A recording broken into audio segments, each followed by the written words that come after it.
Okay, boys and girls. I'm still eating. Give me a minute. But we are here. We are live. Live and in color.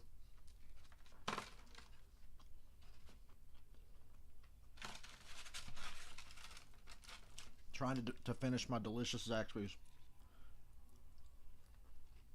And my phone is charging.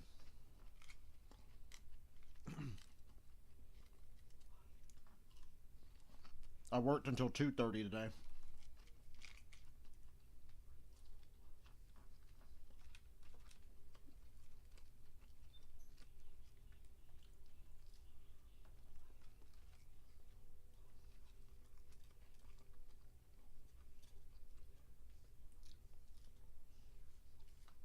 I don't know what Zaxby's did, but that's the best their chicken's tasted in a long time. That's fucking delicious.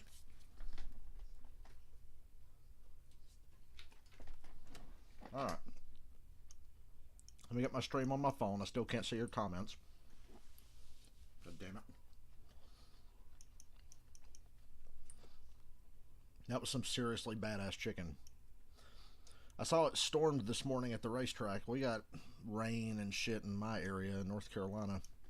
Sun's out one minute and then it's rainy the next. It thundered a couple times. Race weather forecast looks good. It was just kind of stormy there this morning. Let me tell you what I think is going to happen today. Here in a minute.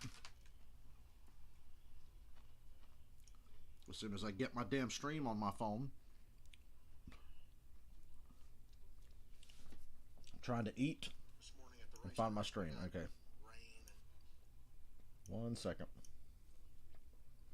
Then I'll tell you what I think. Ladies and gentlemen, I have good news. Good news is, hey Denny, how you doing? What, the finish last night? I didn't watch the truck race last night, my bad. Truck race at Kansas, usually kind of meh. And I had to work today, so I spent my day yesterday. I came home from work and played Evil Dead online with my friends. That's what I did instead of watching the truck race. So, truck race at Kansas felt like one I could miss. But ladies and gentlemen, today is the day that Tyler Reddick gets his first career win. Take it in. Enjoy it. Tyler Reddick is going to get his first career win today. But if he doesn't, I sure hope Ryan Blaney or William Byron does, because I get $26 if one of them wins. But I think today is the day for Tyler Reddick. I think Reddick is the man to beat today. He is the one. And I've got an old friend coming by. Well, I got a couple old friends. Dylan's coming here like always. My buddy Anthony's coming here too. And Anthony hasn't watched a race with me in a while. And I don't think he's ever been on one of my streams. But he is on the way. And I think Cameron's coming. Cameron said the other day he was coming to hang out. Cameron, if you're listening, where the fuck are you? You won the money on Zane Smith? That's pretty sweet. I hope I win money too, but if I don't, Tyler Reddick's going to win this race and it'll be all good. For good luck, I'm wearing my Justin Allgaier shirt today. He's not in this race and not relevant whatsoever to today, but it's a good luck charm. I jinx Allgaier, so his shirt's got to be good luck for everybody else I like.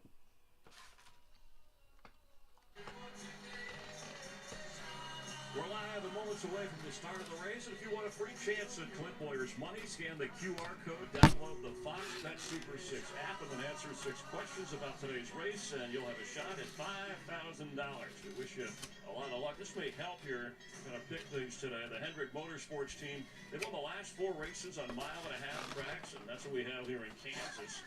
William Byron or Ryan Blaney for the money. Tyler Reddick is going to win the race. Don't give up hope, though. Kyle Busch won here last May for the Joe Gibbs Racing team. Even the odds makers agree that Tyler Reddick's the man today. Larson also won. Michael Waltrip back with me on the grid after the grid walk. I just talked to a couple of pals, but I'll take I think those drivers with that Xfinity Series experience, like Reddick has, like a Cindric has, hell, even a Custer or a Bell, driving those low downforce, higher horsepower Xfinity cars all those years around Kansas, I think that's going to pay off today. Denny was okay. I'm a little bit worried about Logano going back to back. Another guy you got to watch is William Byron. Dude, look at Chris Buescher's paint scheme. It looks like Christmas. Chiefs coach He had those words, just keep matriculating the ball down the field, boys. Now it's time for those NASCAR famous words. And now, race fans, here Glad to see Fox got back to their awkward, shitty pre-race show this week. Welcome President of Advent Health Shawnee Mission, Michael Connect. Michael Connect. Does his family make the Xbox Connect? Drivers, start your engines! I'll be right back.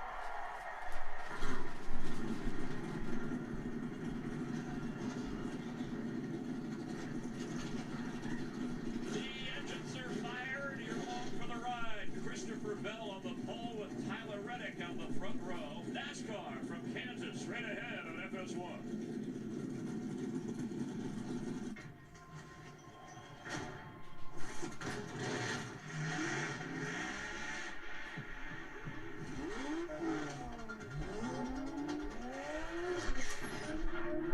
Well, I didn't know they were going to go right to commercial.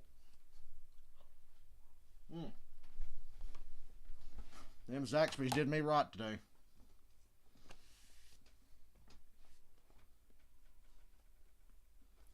I most certainly did. So I made it through another week of work without wanting to kill myself. I think it's a sign I should keep the job. Let's see. I worked Thursday, 3 to 10:30. I think. No. Yeah, it was 3 to 10:30. Yeah, I can't remember my work schedule. Anyway, I think Friday I was 3 to 10:30. Yesterday I was 8 to 1. Today I was 8 to 2:30. And I worked Thursday, but I can't remember what hours, so. Kurt Busch wants to become iconic, winning that damn Michael Jordan car.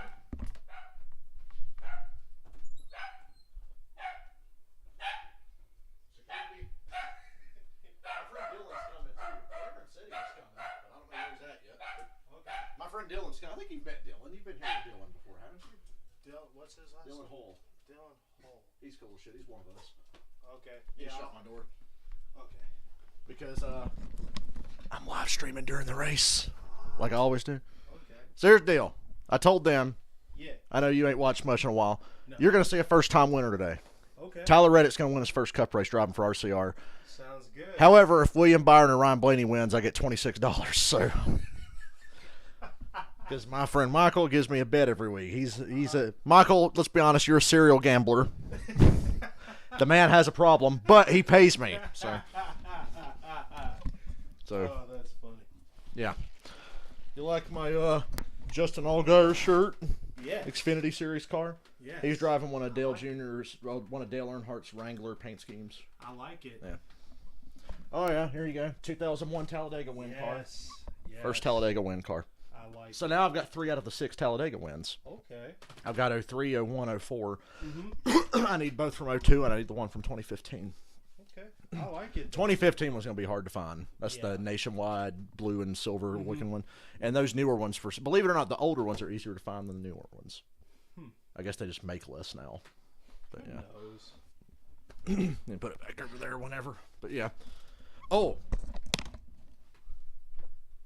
1995 All-Star race car. Tell me that's not the coolest shit ever. That car just always popped. I like it. I like this. Dale Earnhardt was the first man to have the genius. Because back in the day, like even in Junior's time, Junior drove the Bud car. This is what he drove every week, never changed. But Yeah, as exactly. years went on, guys started changing paint schemes more. Earnhardt was the first. He was the first one to ever change his car for a special race. It was always Charlotte.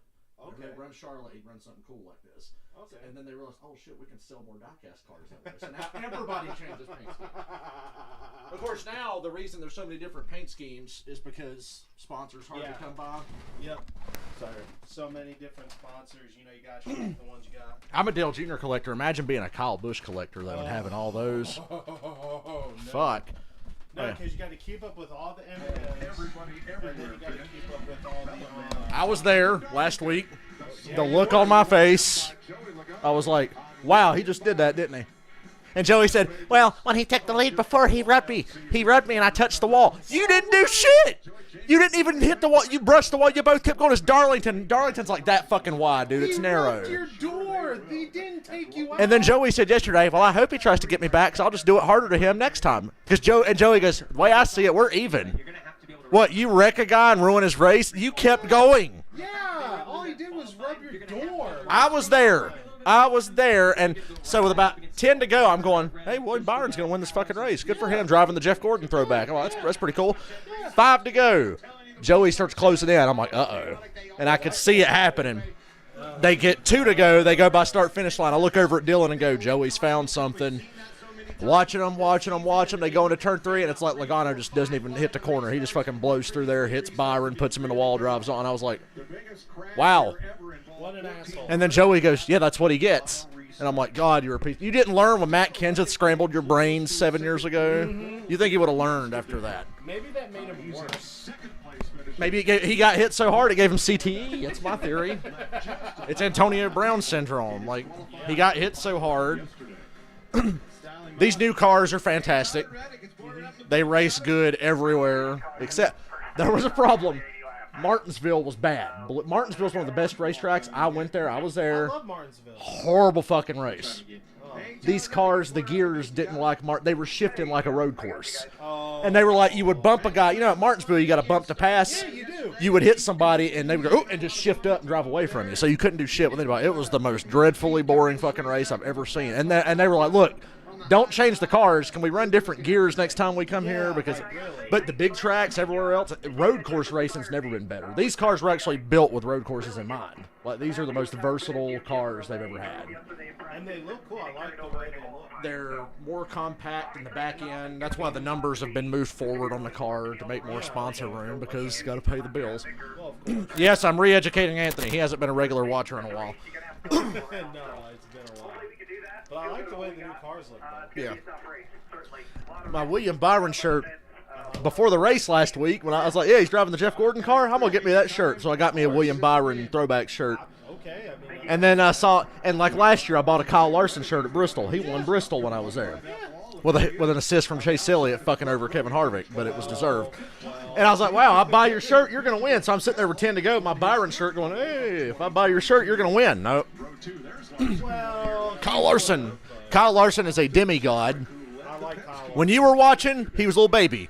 Yes, he was. He cannot be fucking touched now. He won 10 fucking races last year, and the championship, and the All-Star race. He's so good, Chase Elliott's barely won. He was winning all the races. Chase finished second to Larson a lot last year. But Chase did win Dover a couple weeks ago. Okay. Chase tried to... Okay, Chase and Larson had one run-in. They're teammates. They're good friends. At California this year, Logano got to the inside of Larson with a few laps to go. Larson went down to block Logano, and he shot back up to break the side draft. Chase Elliott was passing both of them for the lead, and he hit Chase and put him in the wall. I ain't never heard Chase that mad. He wanted to kill Larson. And then Chase, when he saw that Larson got away with the lead, Chase spun out on purpose to make a caution and catch everybody up to Larson. Larson ended up winning anyway. But still, that's the only... Hendrick guys are good teammates. They race well. They all win a bunch. Byron's won a couple times. Alex Bowman is probably the most low-key Hendrick driver. Does not dominate. He pops up at the end and steals so many fucking races he shouldn't win. He steals them.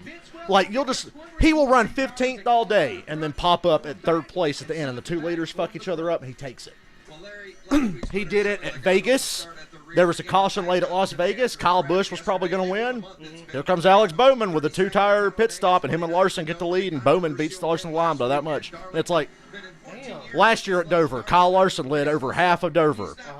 Well, Bowman's team beat him off pit road, and their cars were so equal, Larson couldn't pass him back. Hendrick finished 1, 2, 3, 4 at Dover. And Larson should have won, but Bowman stole it.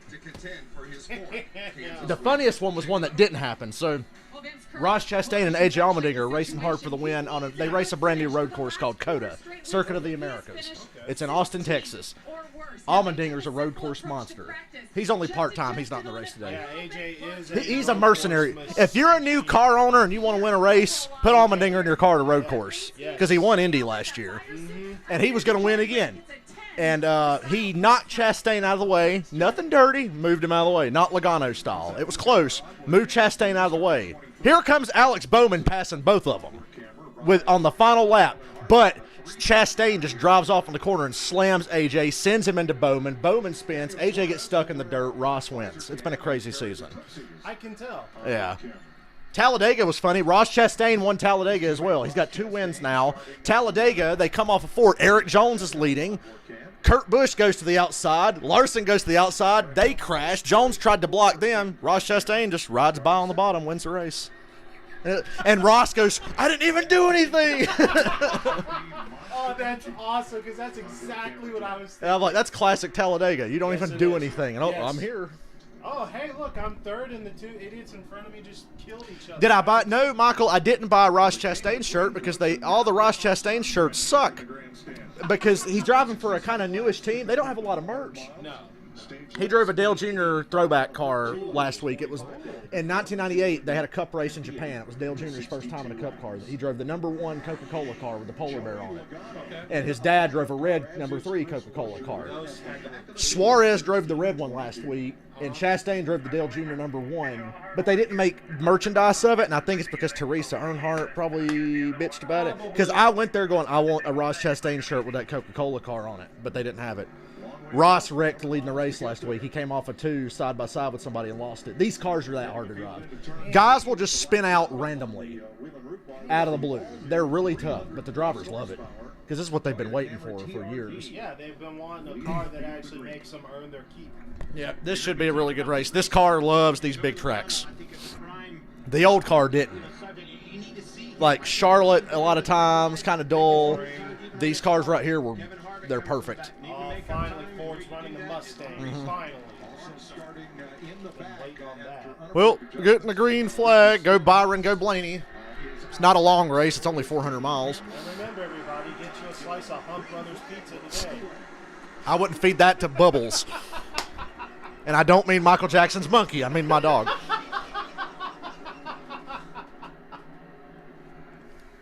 Oops. Yep, these cars love the 1.5 miles. Bell and Reddick are side by side. If they let Reddick get out front, they can kiss his ass goodbye. I think Kyle Busch is going to be good today too, but I like Reddick to win this race. Well, of course, Kyle Busch is going to be good. Oh, Cindric! Oh. Cut up in front of Kyle Busch. I thought that would have been funny. Last week, Kyle at Darlington was running top 5, and Brad Keselowski went a lap down. Brad had a tire blow, and he crashed Kyle when the tire blew. Kyle parked his car on pit road and left. And I was like, wow, he just did that. I was laughing in the stands. Well, look, Kyle parked his car and fucking just yeeted out. He's like, I'm gone. Hopefully that happens again today. Kyle Busch has 1 win this year. He won the Bristol Dirt Race. Reddick was about to win the Bristol Dirt Race. Yeah. Chase Briscoe just body slammed him on the last lap, took them both out. Kyle Busch came by, won the fucking race. Of course. Well, You've missed some crazy shit. Yeah, that's pretty much all he does now, dude. He's consistent, top 10 most weeks.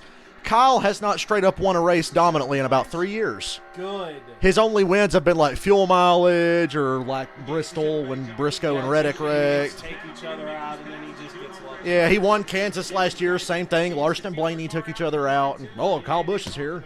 Yeah, he's like, well, I'm here, might as well win. Kurt Busch running 5th. That's good to see. What do you think? Something's going to happen. Yeah, okay, so Hendrick did some number switching. The 88 is gone. The 88 became the new 48. Jimmy Johnson's old 48 became the number 5. Yeah. So Bowman's with the same team, same everything. It's just a 48 car instead of an 88. So Bowman still got juniors on. Mm-hmm. Crew chief and all. And they've done very well the last couple of years. I can tell. Hendrick has become the dominant team again. Good. Although this year, there's so much parity with the new car. They seem to be the best, but not by much. Chevrolet's definitely got the advantage. Hendrick and Trackhouse Racing have the advantage. I'm assuming, though, Ford gives them a run for their money. Harvick? Oh, no. The Toyotas have actually struggled a lot this year. Recently, Kyle Busch and Truex have been stepping their game up. But Toyota, and look, Bell's leading the race. Bell won the pole. He's leading, so they got speed. Oh, whoa, Briscoe. He's fine. He didn't hit nothing. Briscoe spun off a 4. He's just doing a little bit of lawn lawn mowing, you know. And do you like how the new cars don't get tore up when they go through the grass? What's up, Dylan? This is Anthony. I think you guys have met, haven't you? I met Anthony back when He's been aggressive from the get-go on these restarts. Yeah. Remember whenever you came to me up here all the time, and I used to buy pizza like every week. Dale was like, man, you know what? You're pretty cool. And this is a great week. sign of this thing. The old car with the splitter, it would have dug in right there in the grass. They just mentioned what I was saying. The old car, when it touched that grass, would have shredded the front end off. Not these new cars. I love it. Yeah. They should be able to go in the grass a little bit. We did for 40 fucking years, and it wasn't a problem. I don't know why we had to fuck that up. Because apparently they need to keep up on the landscaping better. Great camera work, Fox. I can't see if Truex run him over or if he just got loose. I can't tell. They gotta make sure that we get the whole scale of the landscape. Okay, he wrecked by himself. Truex didn't touch him. That's their thing, dude. Fox has been so bad this year covering NASCAR. Oh, my God. They're so fucking bad. NBC starts in a couple weeks, though. Dale Jr. and Steve Letarte. Oh, okay. Yeah. Junior's like the best NASCAR. He's the Tony Romo of NASCAR. Junior is the best analyst. Junior's the best analyst at Talladega year before last. Junior was like, he was saying on his podcast, like, I get so comfortable in the booth. I feel like I'm just watching the race with my friends. Talladega a couple years ago, he's like, all right, you see that big run down the back there, and they got them giant ass spoilers on them cars. He actually said that on the broadcast. He said he got so embarrassed because he said he didn't realize during commercial. Said, Junior, you just said they got giant ass spoilers on the car, and he said, oh, I'm sorry. So we had our first self-spin today. That wouldn't have happened with the old car either. I watched the replay of last week. Yeah. I kind of feel like I've watched it about 30 times. I don't know if they want Bill back in the booth. That was I thought Bill Elliott, we were at the race, so we couldn't see it. When we got home, we saw they had Bill Elliott in the booth for the final stage. Remember how Bill Elliott talks? It was so funny when Logano just fucking drives through Byron. Bill goes, wow, I can't believe that. He sounds like Huell Hauser. That's amazing. I need to watch the replay of that. Yeah. Darlington was last week. Yeah, Okay. we were there. I gotta watch the replay of that because I gotta hear Bill Elliott talk. We go to Darlington all the time now because Darlington's like, we live in the perfect place. Charlotte Motor Speedway is an hour and 15 minutes from here. Darlington's barely 3. Bristol's less than 3. And Martinsville's 3 one way. So we have like great race. We went to Martinsville, went to Darlington. We're going to Charlotte in a couple weeks. I mean, that's pretty much like almost all the ones you'd want to go to. Yeah.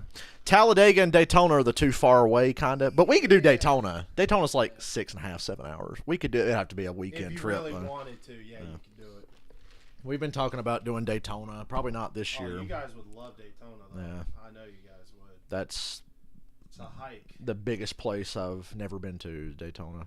Talladega is farther away than Daytona, and it's in the middle of bumfuck nowhere. Like, nothing but racist people and meth labs.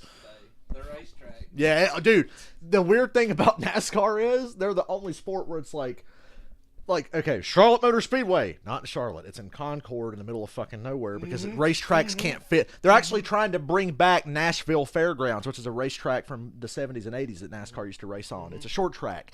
It's in the middle of town.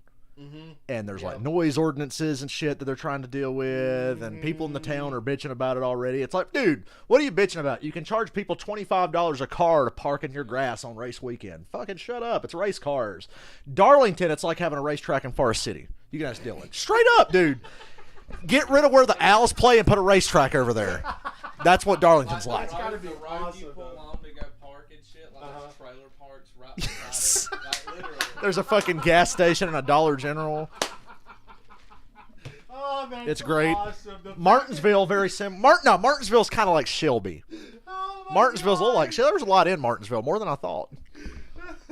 'Cause I hadn't been up there. The fact that there's a Dollar General next to Talladega just makes it perfect. There's one near Talladega. I know there's one near Darlington. Oh, man. Dude, we work on Dollar Generals on the same goddamn street. Yeah. You don't even have to turn to get to mine from yours. How much do you make? I make 10. Okay, I was going to say. I heard bad things about that Dollar General. I was going to say, if you're making less than 10, come to mine. You make at least 10. Yeah, me and Anthony work at the same fucking store on the same road. Yep, we do. And it does not recover. I certainly saw that yesterday. One day I'm probably going to work at that one just so I can walk to work. Yeah, exactly. I'm only working at this one now because my friend got me hired there and I'm just comfortable there. But one day, I might switch. Do what? Oh, Reddick's going to win. Reddick is going to win, but my bets are on Byron and Blaney because Reddick was 7-1. So even the odds makers are like, yep, Reddick's going to win today. If you're looking for heavy favorites, Larson and Kyle Busch. If you're looking for heavy favorites, Larson, Kyle Busch. How can you be a fan? They're in Kansas. Last week was one of the best races I've ever been to, though. Yeah. Bristol last year is probably still the best race I've ever been to. I mean, it's Bristol. Bristol's perfect. Oh, yeah. Ooh! You see how tight Bell got? Nobody was even in front of him, and Larson just fucking slides up right in front of him. Uh-oh, Reddick. Uh-oh. Big run down the back. Uh-oh, Larson goes high. Yeah. Yeah. Well, at Bristol, we could go, fuck Harvick, at least Larson won. You know? Darling just like, man, fucking Joey did that and won. All these cars getting tight. You just see a guy like Bowman just did it. And then he got loose trying to gather it back up when the other car drove around him. So it's like they're still trying to figure out. The two Kyles for second. Kyle Busch is fast. He watched for a long time with me. Yeah. Kind of got out of it because Junior retired and Harvick proved to be nice. Racing ain't like it used to be. No. Oh, Tyler Reddick is about to have a huge lead unless Larson gets ahead of these guys. There you go. I had this race pegged. I said Reddick, but Larson and Busch would be the favorites. Yep. Bell's throwing a curveball. I don't trust Bell yet. Because he's in a Toyota. Bell has one win. He won the Daytona Road Course last year. Should have been Chase, but he got fucked over. Yeah, he's fast. But you know how it is. Cars will qualify. Cars will qualify well and not necessarily race well. Because, like, you can go fast for a lap, but can you do it for about 200 or whatever? I mean, I've seen that before. Yeah. Suarez and Chastain, 6th and 7th. That's a new team. Trackhouse Racing just started last year. And they bought Ganassi, so that's why they have the one car. Ganassi sold his team to them.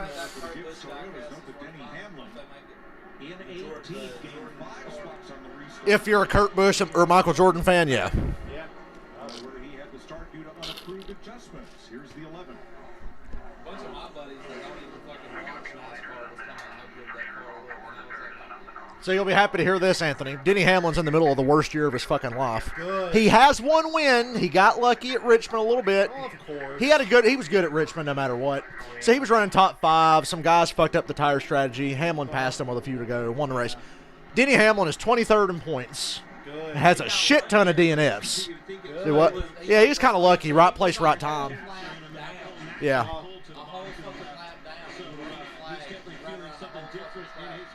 Because at Richmond, the tires wear so much, you can go so far in a tank of gas, but your tires will only go about half that far.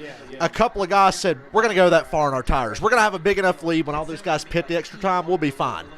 The race went green. Hamlin and Harvick and some guys that pitted the extra time hawked their ass down over about 100 laps and got by William Byron late. William Byron and who else? Was it, Who was Byron racing? I want to say Reddick. I think it was Reddick and Byron, and Harvick and Hamlin got by. And Hamlin held off Harvick and won. Because they pitted the extra times. They were running like shit. If you're running like shit and somebody has a dominant car, just do the opposite. It might work out. And it did. That's the old thing. What are we doing? And the crew chief will say opposite the leader. If he pits, you stay out. If he stays out, you pit. Fuck it. Because you're not going to beat him head to head. This is practice yesterday. Joey Logano. I hope it hurt. It's called karma. Nah, karma is in the playoffs. No, not yet. He got some of it, but not all of it. I like the idea that somebody else said something. It goes back to the last 3 races. I'm doing it, and if I'm William Byron, as hard as it is, wait till the playoffs.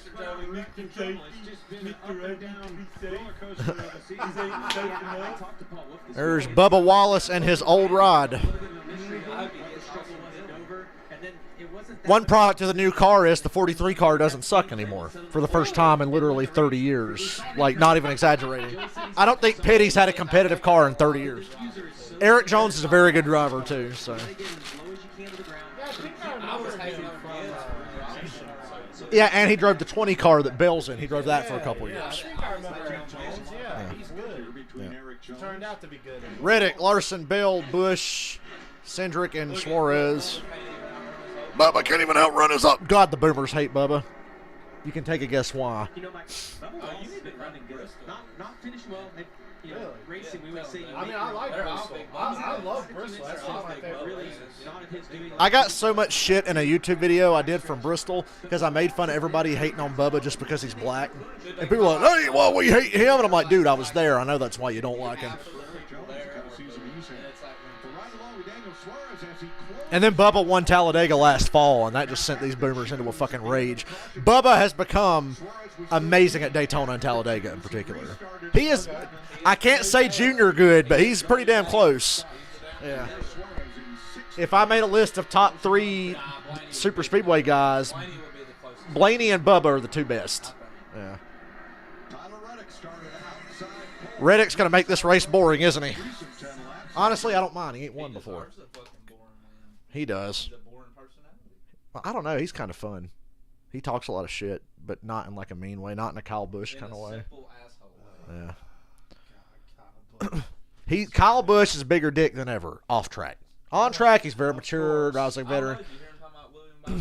What did he say about Byron? He was talking about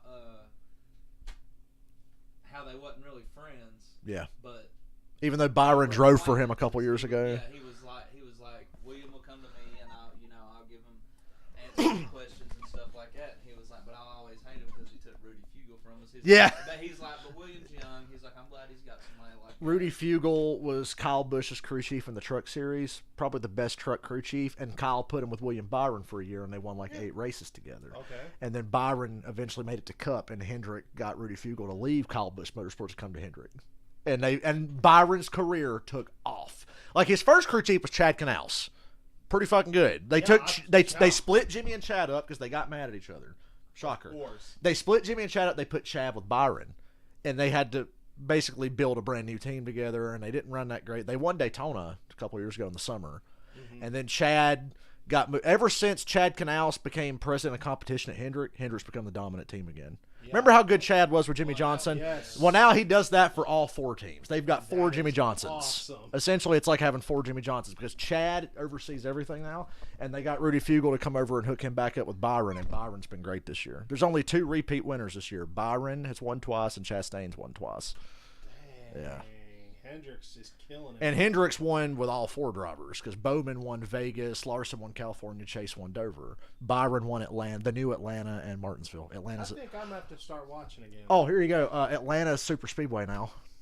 It's just like Daytona and Talladega. It's still the size of Charlotte, but they added Daytona banking, and they run the Daytona engines there. They made it about as narrow as Darlington, but it races like a super speedway. I'm assuming Atlanta's awesome now. Well, I loved Atlanta before. See, it's tough. Drivers, at the end of the day, don't like Daytona and Talladega. No, they don't. Because they're too dangerous. They feel like it's dangerous and too much is out of their control. Right. Well, they did the same to Atlanta now, so that's 1 more time a year, 2 more times a year, because they go to Atlanta twice again. So that means a total of 6 times. 6 super speedway races now. 2 Atlanta, 2 Talladega, 2 Daytona. They hate it because Atlanta was a driver's favorite. Drivers loved Atlanta, going 190 miles an hour sliding around. Well, now you got to race it like Daytona. And I see why a lot of guys don't like it, but we can't lie, the race was really entertaining.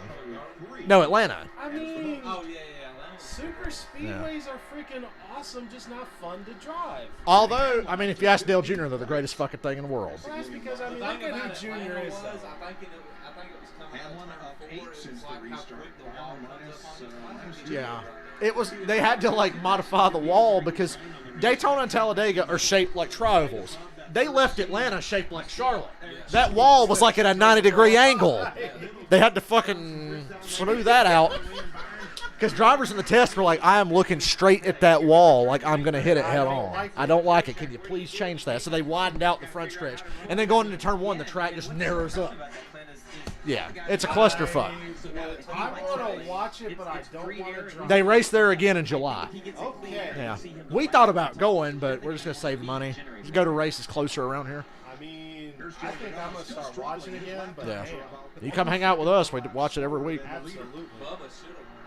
Bubba should have won Atlanta, but Byron pulled a great move to get the lead. Okay. And then Bubba was going to get it back and got loose into one and almost hit the wall, and Byron drove on. I mean, hey. Yeah. Oh, well. But Bubba Wallace on super speedways is a beast. There are drivers that like super. I can look at this list right now and tell you guys who like it. Bell, Cindric, Chastain, Suarez, Almirola, Kurt Busch, Keselowski. There's a bunch of guys that like it. I don't think anybody hates it more than Larson and Kyle Busch. They hate Daytona. They hate Talladega. Larson finally got a top 5 at Talladega, first time in his career.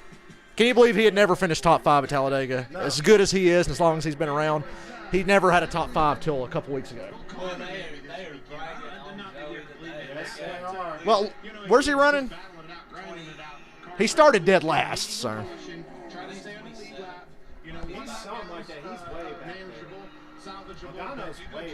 I'm trying to look at your comments as much as I can. Where is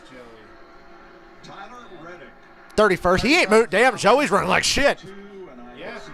Well, Chase Elliott was in a backup car and finished 5th last week at Darlington, so what's Joey's excuse? Yeah. Yeah.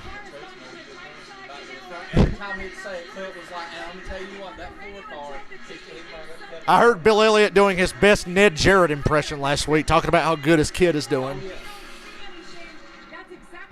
Michael, you're 1 and 2. Yeah, you bet on Reddick and Larson, which is what I would do if I had a lot of money to spare. We're at 50 to go in stage 1. Yeah, Larson's catching him. Cindric top 5. That's the longest Cindric's been in the top 5 since Daytona, I think. Daytona. When I was typing one day on the computer, I fucked up. Daytona. I thought that was funny. Why is Chase Elliott and Byron running like shit? Because Larson's doing great. Larson's going to have the lead here in about 5 laps if he doesn't get it sooner. They hate each other, by the way. Bowman and Bubba, they fucking hate each other. We were at the Charlotte Road Course. I think you were. Yeah, you were there. Me, you, and Cameron were at the Charlotte Road Course. The lap car is going to get Larson the lead. Good. We were at the Charlotte Road Course a couple years ago. They come out of the infield, and I nudged Cameron and point at Bubba and Bowman and go, that's about to be a problem. Sure enough, they get on the backstretch. Bowman fucking hooked Bubba into the outside wall on purpose. And he said Bubba flipped him off. Yeah, they don't like each other. They had run-ins before, and Bowman dumped him into the wall. Bubba was going to go fight Alex after the race. He said on Junior's podcast, I was going to go fight. I was going to punch him in the fucking mouth. He comes up to the car. Bowman passed out. Heat exhaustion. It was hot in Charlotte that day. Passed out up against his car. Bowman comes to. Bubba sits down and's like, hey, motherfucker, what the fuck was that? And he fucking spit Gatorade in his face and walked off. But he said if he had been standing up, I'd have beat his ass. And I'm like, I believe you. Battle for the lead in lap traffic is always fun. Joey Logano is about to be the biggest roadblock you've ever seen. Here's the problem. With Kansas, you can pass anywhere, so I don't know how Joey's going to make his car 8 lanes wide. Larson got the lead. Just move out of the way, Joey. It's not worth it. But he's not going to. Joey is not going to move. Oh, no, caution. Joey saved by the caution. Chris Buescher. Did he bounce off the wall? Oh, no, the 78. BJ McLeod. I like the way the 78 looks. Yeah, if only it ran half as good as it looks. Yes, Why is the roof hatch up on it? The roof hatch came up. Buescher hit pit road. The 78 stopped with his roof hatch open. And Logano stays on the lead lap. Of course he does. Lucky break. Yep. He's that kind of driver, isn't he? He had a tire blow. That had to be a left rear tire. And then the roof hatch came up. I don't know how. That's not very safe. That thing should stay down. A simple spin shouldn't raise the roof hatch. So what I'm learning from the new car is when your tire blows, your roof hatch is going to pop open for no apparent It's broken, too. It's off the hinges. Yeah, it is. It is. What the hell? Roof hatch is for driver exit if needed. Oh, yeah, because these cars, they're 18-inch aluminum wheels, and the cars are so low to the ground, you blow a tire, you're stuck. If you blow a rear tire, you're fucking stuck. Guys have gotten really good. Remember how they used to spin out, and the spotter would say, lock it down. You just shut the fucking car off and sit there. Now it's keep it rolling. You got to keep them back tires spinning. You don't want to get stuck. So you see guys spinning out now, and they try to keep the back tires rolling. Okay. That's interesting. Yeah. Used to, though. Spin out, lock it down. Yeah, you lock it down. Don't hit nothing, lock it down. Lock it down, spin around in a circle, and hope you don't hit nothing. He's their number one now. He's good. He's really good. Boy, Tyreek Hill's going to be really sad when he only has about 800 yards in Miami this year. Nothing against Tua, but he ain't that guy. He's a lot like Baker. I think Baker and Tua are decent. I think they're good, but they're not special. If the Panthers got Baker, is that an improvement in your eyes? You don't think it's a lateral move then? Pretty much. Yeah. You don't have the running game to support him, really. Not really, no. We don't have the running game Cleveland. Yeah. But that's when the stars align. Every fucking good game Baker's ever had. Go look at how many yards Chubb or Hunt had. But what I do is I would keep Sam Darnold, and I would start Baker. And the first time I see Baker do something wrong, I'd be like, Skip Bayless and Shannon Sharp are going to have a stroke if Darnold and Baker Mayfield end up on the same team. Pit road's open. One of them's got to do something. You can make it to the end of the stage from here. My thing about Baker, that's hilarious, even though the Browns are my team. We fucked up with the position. Because originally my family was from Oh, yeah, new this year. Single lug nut wheels. Although, as good as that is, it creates a problem. There's no loose wheels anymore. Your wheel is either on or it's off. So we're not going to get the random wheel rolling? No. That happens way more now because, like I said, there's no loose wheels. Oh, okay. Now they just come the fuck off. There's no in between. Because it's like Denny Hamlin had the fastest pit stop in NASCAR history. And his fucking wheel came off. They didn't even have time to get his wheel. Kyle Busch is... Oh, damn. I thought Kyle Busch had the lead. Bell got the lead back. That's that first pit stall. That's what kept Joey up front last week. Larson And Justin Haley just blew up on pit road. Haley blew up. Larson lost 9 spots. Or did Haley just... all that smoke tells me that's going to be terminal. Did the wheel come off?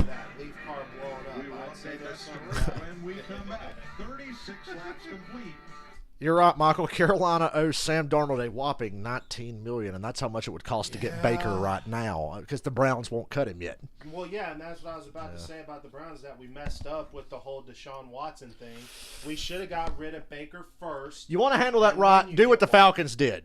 Go to Matt Ryan and say, hey, Matt, we want you here, but we can't pass up Deshaun if we can get him. You guys should have let Atlanta get him and got Matt Ryan. So the Atlanta Deshaun Watson, I had no problem with the Atlanta Deshaun Watson thing because he was going to bring in a few more players. Peyton Manning got replaced. He did. Matt Ryan's great, and like they said, there was nothing. Matt has played well in some pretty bad circumstances. They didn't want to get rid of Matt, but Deshaun Watson's only been around like 3 or 4 years. You get a quarterback like him now, you've got him for 10 years.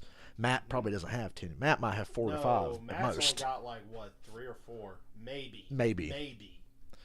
So you can't pass it up. And I couldn't blame, the Falcons going for him because Deshaun, he's originally from, I think, somewhere in South Carolina. And as a favor to Matt, we traded Matt to a good team for a lot less than we could have got if we traded him somewhere else. Exactly. We got a third from Indianapolis to trade Matt Ryan. It was something like that. It was actually decent. Yeah. But we could have got more somewhere else. Got a lot more. But we ain't going to send Matt Ryan. I remember thinking, don't send him to Houston. Or like a place like... And don't send him to San Francisco because we got to play those motherfuckers. Like, don't send him there. No. Because I guarantee Kyle Shanahan was probably like, what about Matt Ryan? I'm sure Atlanta was like, nah. I'd have been like, Matt, you can go everywhere except San Francisco or Carolina. You can go somewhere that's not in the NFC. Yeah. So he's with the Colts. That's a great fit. That's a great fit for him. Beast offensive line. Matt is a guy that can elevate a team, but if you give him a running game too, he's fucking Peyton. Yes, he is. He's pretty good with the running game. Yeah. Well, he's definitely he took a bottom 4 defense to the Super Bowl and had one of the greatest seasons by a quarterback ever. So, yeah. He's got a damn squad.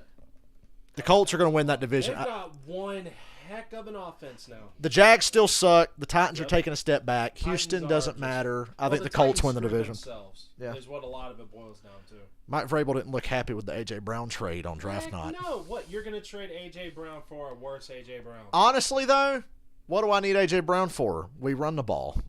Well, I mean, he's still your best receiver, He is. though. Yeah, you need at least one great receiver. I mean, if you're gonna trade A.J. Brown, can you get something that could possibly It's like, be better? why didn't the Ravens pay Hollywood Brown? Gee, I don't know. Maybe because they run 35, 40 fucking times a game. And Now, that's a little different. Yeah. You know, getting rid of Hollywood's a bit different than getting rid of A.J. Brown. yeah.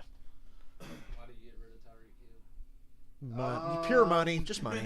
Because of Tyreek. And the Dolphins are the dumbest motherfuckers on the planet to trade that much for a wide receiver. There is no wide receiver. Haley lost a wheel and the car caught on fire. Boy, that's a hell of a combination. No more Leaf sponsorship. Denny Hamlin. Denny Hamlin to the back. I mean, hell, he was already there. Larson. What happened with Larson? Slow pit stop is what they're talking about with Larson.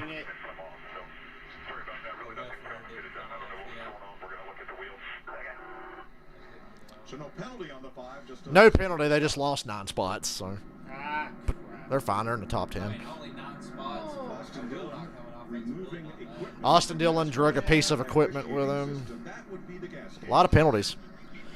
Oh, we can't do that. I'm just waiting on the day that shit. Boom. Just fucking No, don't wish that on him. Good to see Denny not in a FedEx car for once. There's all my hints. So what happened to FedEx? Well, they're still around, but this week he's driving a Sports Clips car. Okay, so he still has FedEx. Last week at Darlington, his throwback was the 2016 Daytona 500 FedEx car. It was pretty nice. I like the FedEx paint schemes in general. Although in the last couple of years he stopped running now they only have one FedEx scheme. Remember all the different colored ones they used to have? Because there's a bunch of different FedEx. Now they're just all orange and blue. Orange and purple, I mean, yeah. That's the only car that's on the Ross Chastain shirts, that fucking dental car or whatever. That's why I didn't buy it. Because it's an ugly paint scheme. Now remember Denny Hamlin's team, they are Oh, you can't do that. Yeah, that's the second wheel of the season that Haley lost. wheel. And Menard did it too, I think. Cindric drives the 2 car. Cindric. Yeah. Thankfully, Paul Menard retired a couple years ago and quit and stopped wasting rides. Okay, good. But his parents' company still sponsors a lot of cars, Of course they do. Timely caution. which is good. We need that in NASCAR. Concerns of a vibration. Couldn't have come at a better time for him. Get in, get some tires on, maybe make an adjustment, and then be right on the front row. Would you like to buy a vowel? You still have a chance to win $5,000. Oh, Matt DiBenedetto.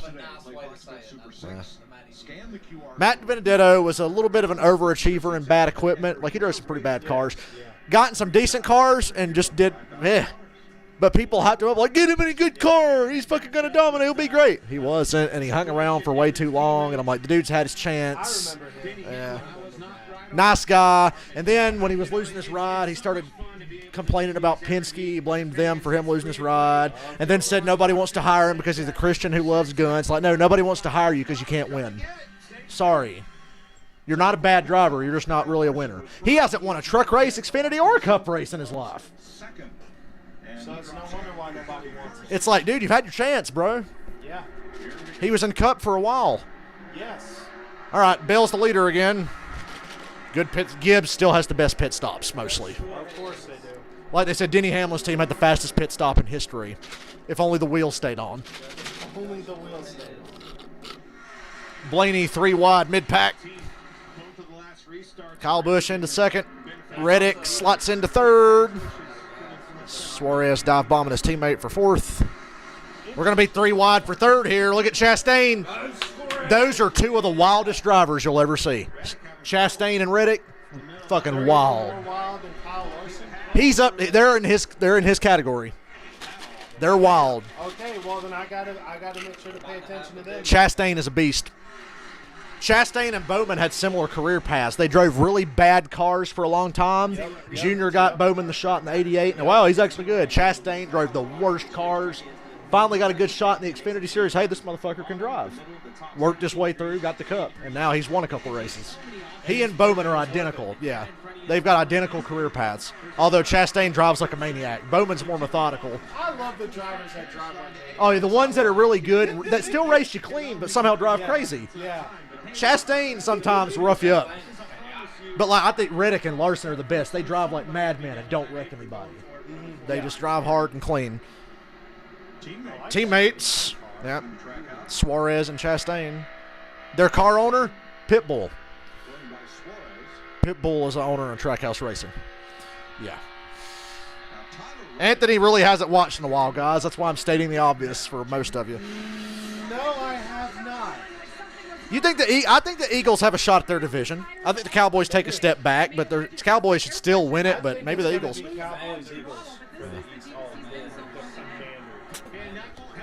I almost said it with a straight face. I like to call them the Commons first. The Washington Click Commanders. Where'd Matty D finish last night? I didn't watch the goddamn truck race. I played Evil Dead on PS5 because I had to work today and I wanted to play Evil Dead. It's fun. I'm going to play it again today, sometime this evening. Is your Dollar General good with scheduling? Because I can pretty much work almost whenever I want. Not like that, no, but I'm pretty consistent. I just ask like a week ahead of time, hey, can I have that off? Right? Yeah, sure. That's why I get off conveniently on Sundays just before the race starts. I usually work like 8 to 1 on Sundays. Today I did 8 to 2:30. Almirola, Bowman, and Bubba for – damn, Bubba in the top 10. So Bubba and Kurt Busch drive for Denny Hamlin and Michael Jordan. Denny's a car owner now. Their team has had a lot of shitty luck. They don't run consistently well. So the fact that Bubba and Kurt Busch are running well today is pretty good. Although Kurt's fallen out of the top 10. He was top 10 earlier. But if you see the 23 or the 45 running top 10 at a place like Kansas, good for them because it's been tough for them to be good consistently. Bubba won Talladega in the fall, but you know Talladega's Talladega. It's totally different. Damn, Chase. He wouldn't have done that if it was anybody but Kevin Harvick. Chase just went almost to the grass to pass Harvick, and then Harvick blocked Blaney back up. You see Harvick was ready to block Chase. I don't think they like each other even still. Yeah, no, I don't think they do. And then what happened with Blaney and Kurt Busch? Ooh, Kurt Busch gets tight. You get tight to get loose. Yeah. Running out of racetrack. After Darlington, though, this has to feel like a vacation because this is way wider than Darlington. Extra toasty Cheez-Its? Nah, I'm good. You eat your Cheez-Its. I don't know where Cameron is. Cameron said he was hanging out today, son. We're going to see Kiss on Tuesday night. I'm going to see Kiss. You should go. I work Tuesday, or else I probably would. It's Kiss for the last time. I get off at 1 that day. Oh, yeah, Ty Dillon made his way back to the Cup Series. Didn't really earn it, but he's back. Ty Dillon's never been that good. No. Let's all be honest. In Xfinity, he wasn't even that good. Austin's actually not bad. I don't like Austin Dillon, but he's okay. It's weird. Austin Dillon's a douchebag, but a good driver. Ty Dillon, horrible driver, but a really nice guy. I actually like Ty as a person. He's a really cool guy. I used to really hate him, but he's actually a nice dude. Larson has dropped back behind Chase and Byron this run. Well, at least Byron and Elliott are coming on, knocking on the door of the top 10.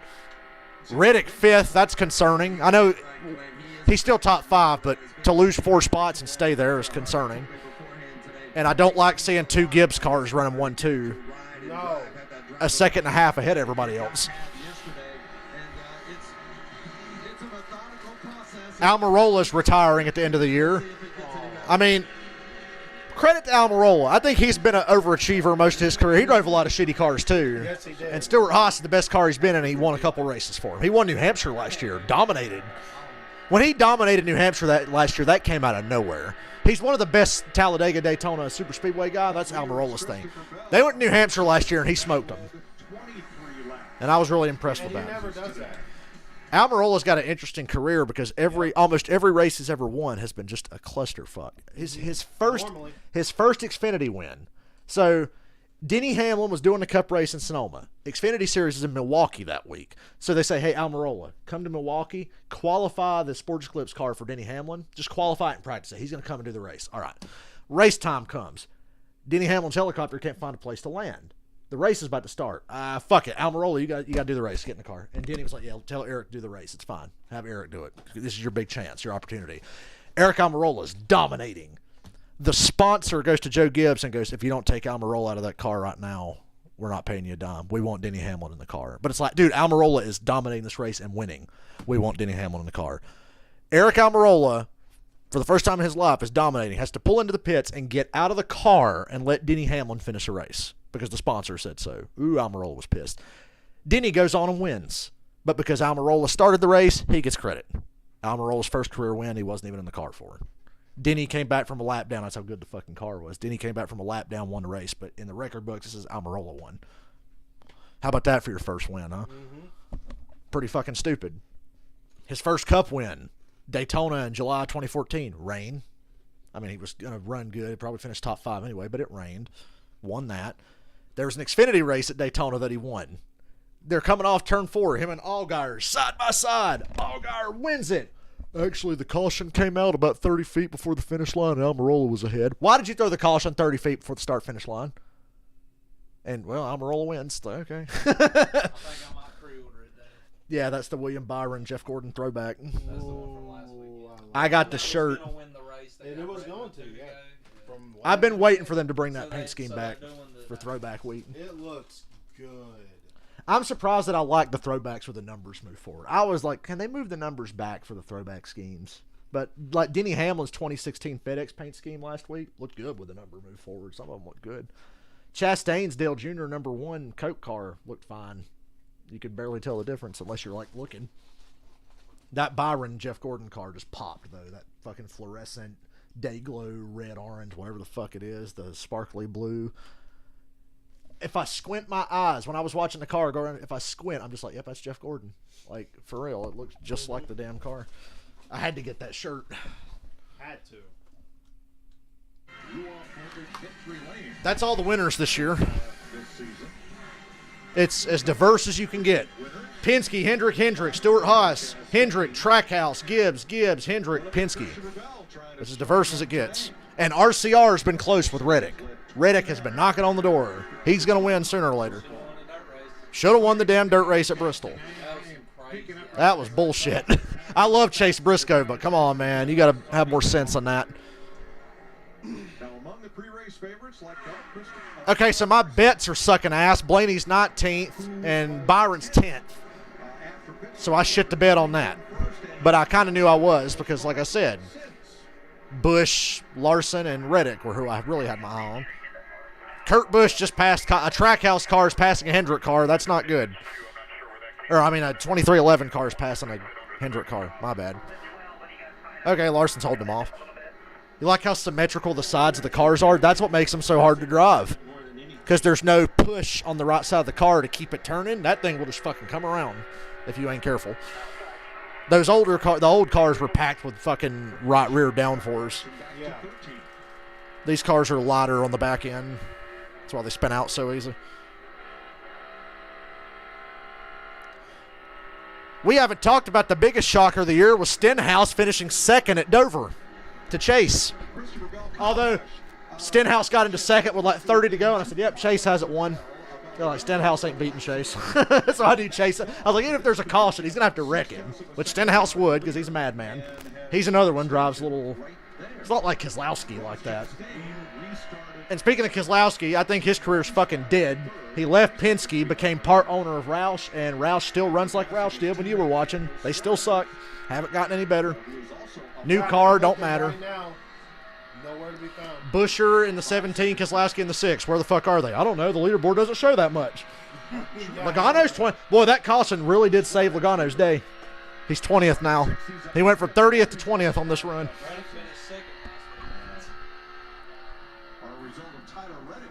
Yeah, those petty throwbacks last week were pretty damn sweet. I liked the orange numbers on Ty's car last week. And Bubba Wallace is 7th. Yeah. I mean, Christopher Bell leading is weird enough. Did Reddick brush the wall? Oh, Suarez just wrecked off a 4. Look out, Almirola. Ah! That's a bigger deal than you think with these new cars. I've seen guys wreck trying to miss a wreck because they just fucking can't control it. Guys will spin out lifting off the gas. Like they call it off throttle oversteer. You lift off the gas, these things just want to come around way worse than the old car. Lap 62. Well, Suarez so Suarez and Chastain are teammates. They've both been strong this year. Suarez has no fucking luck. No luck. Chastain has all the luck. If Suarez had as much luck as Chastain, Suarez would have a win or two by now. Dude, it was going to monsoon at Bristol Let's see Dirt. what Suarez happened takes the lead. To the 99 entering turn 3. Yeah, because you can race in the dirt and rain. You can race in a little bit of rain on dirt. A little bit. And it rained a lot, and then it stopped, and it just kept drizzling. And they got the track ready. So it pretty much rained the whole fucking race. But it wasn't enough for them to stop it, and that cost Suarez. Suarez was going to win if it rained. Suarez was probably – remember, Suarez won the first stage at Coda on the road course, and then they fucked him on strategy. Crew chief made a bad decision. Put him in the back, and their shit got tore up. They still came back and got a decent finish, but Chastain, their teammate, won because they did their strategy to stay up front all day. So Suarez just has no luck. He's really talented, though. He actually drove for Gibbs. He came up through Gibbs in the Xfinity Series, won a championship, replaced Carl Edwards, as you remember. Didn't have a good run. He was brought up too soon. It was just because Carl Edwards left, and they fucking threw Suarez out there. And then they let him go because they wanted Truex. And rightfully so. Truex had just won a championship driving the 78. Stuart Haas wanted Casey Kane. Casey Kane retires from NASCAR. Oh, I guess we'll get Suarez. So Stuart Haas never fucking wanted him. They treated him like they never wanted him. Then he was out of Cup for a year because there was nothing available. And then Trackhouse got started, and they took a chance on Suarez. And it's paying off. I think they will win soon. Because if Chastain can win, I know Suarez can. Wonder if maybe they started, inching towards that lower air pressure again, because at the end of the day, it's grip. It's grip in the race car. Yeah, I don't think Brad Keselowski. I think Keselowski, he's running 24th right now. His best chance to win is still Daytona and Talladega. You know, Brad tied Dale Jr. last year for Talladega wins. 6. Earnhardt has 10. Dale Jr., Jeff Gordon, and Brad all have 6. So, yeah, Brad, Todd Jr. for Talladega wins. But ain't nobody ever going to win 4 in a row like Jr. did. Nobody ever again will do this at Talladega. First, second, first. Nobody will ever do that again. Bell's got a flat tire. The leader under caution has a flat tire. So Kyle Busch is the leader now. Of course, Kyle. Yeah. Their speed in moving that air pressure down. At least Bell's going to make it to pit road, not get stuck. As little as possible. So you're going to push the envelope because there's speed there, but obviously you can't be spun around and in the wall. Hate that for Bell. He's fine. He'll have to bounce back there. Guys, sometimes when you change Yep, Larry Mack's still on Fox. Larry Mack came back and was a crew chief in the Xfinity Series for RCR at Talladega. They almost won. Jeffrey Earnhardt driving the 3, and they had Larry Mack be the crew chief. They damn near won it. That was awesome. Yeah, Jeffrey Earnhardt in the 3 for the first time, and they bring Larry Mack back to be the crew chief. Yeah. Coming off of turn 4 to the start-finish line, he got that close to passing Noah Gragson for the win. So close. Noah Gregson's a douchebag, by the way. He's in this race. Noah's in the 16 today. That 16 car is part-time, and like AJ Allmendinger drives it, Noah drives it. Their teammate's the 31 of Justin Haley. You saw him earlier.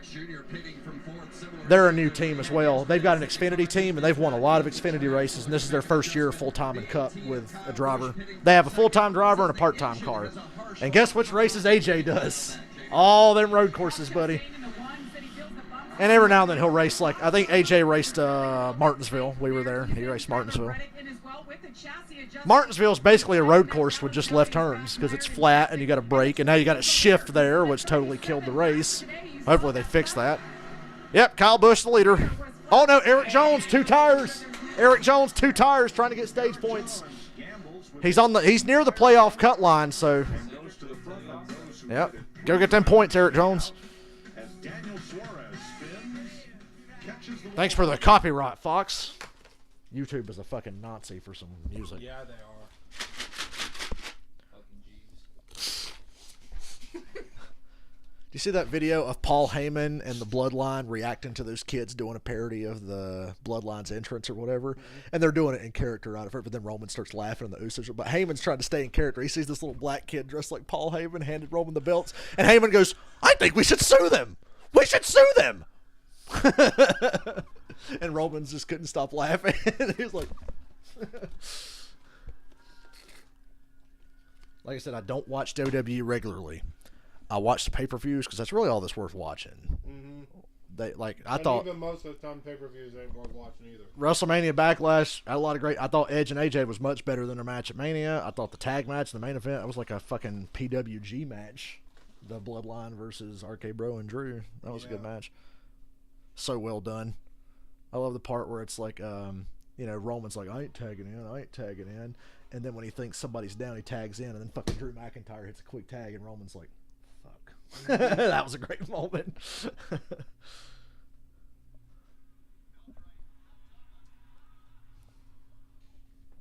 Yeah, you're right. Bell will be fine. You can come back from a flat tire. It's just an inconvenience at this point in the race. It's going to cost him stage points, but Gibbs, they're more about winning races. They don't give a fuck about points. They expect to win races. If you win races, points don't matter.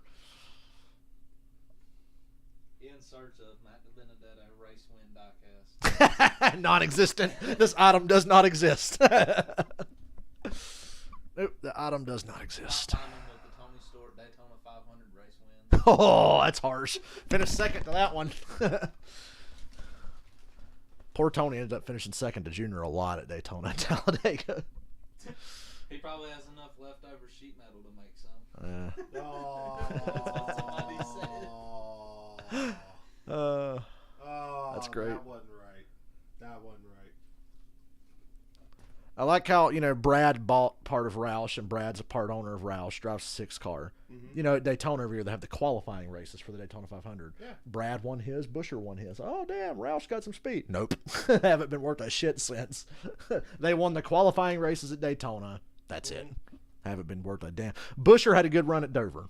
Buescher won the pole, finished top 10 at Dover. Other than that, just awful. They can't figure it out. You would think Brad, of all people, I would expect Brad to elevate them. I just don't think their shit's good. I just don't think they have cars worth driving. No, they don't. And it's all Jack Roush's fault.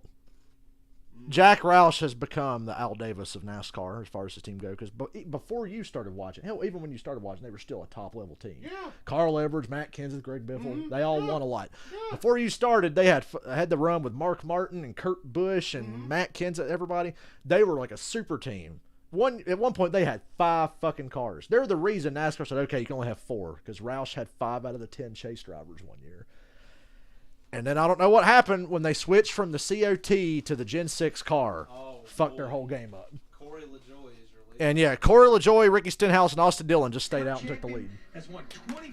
So Eric Jones is 4th on 2 tires. I see that shit still hasn't changed. Dumb shit like that. Got to get them points, man. Although I don't know why Stenhouse is worried about points. He's going to have to win. He's too far. Corey as well. Austin Dillon and Eric Jones, though, yes, get the points. Get the bonus points for the stage win in about 13 laps. Cup champion. Thanks, Larry. 66 laps complete. At Kansas.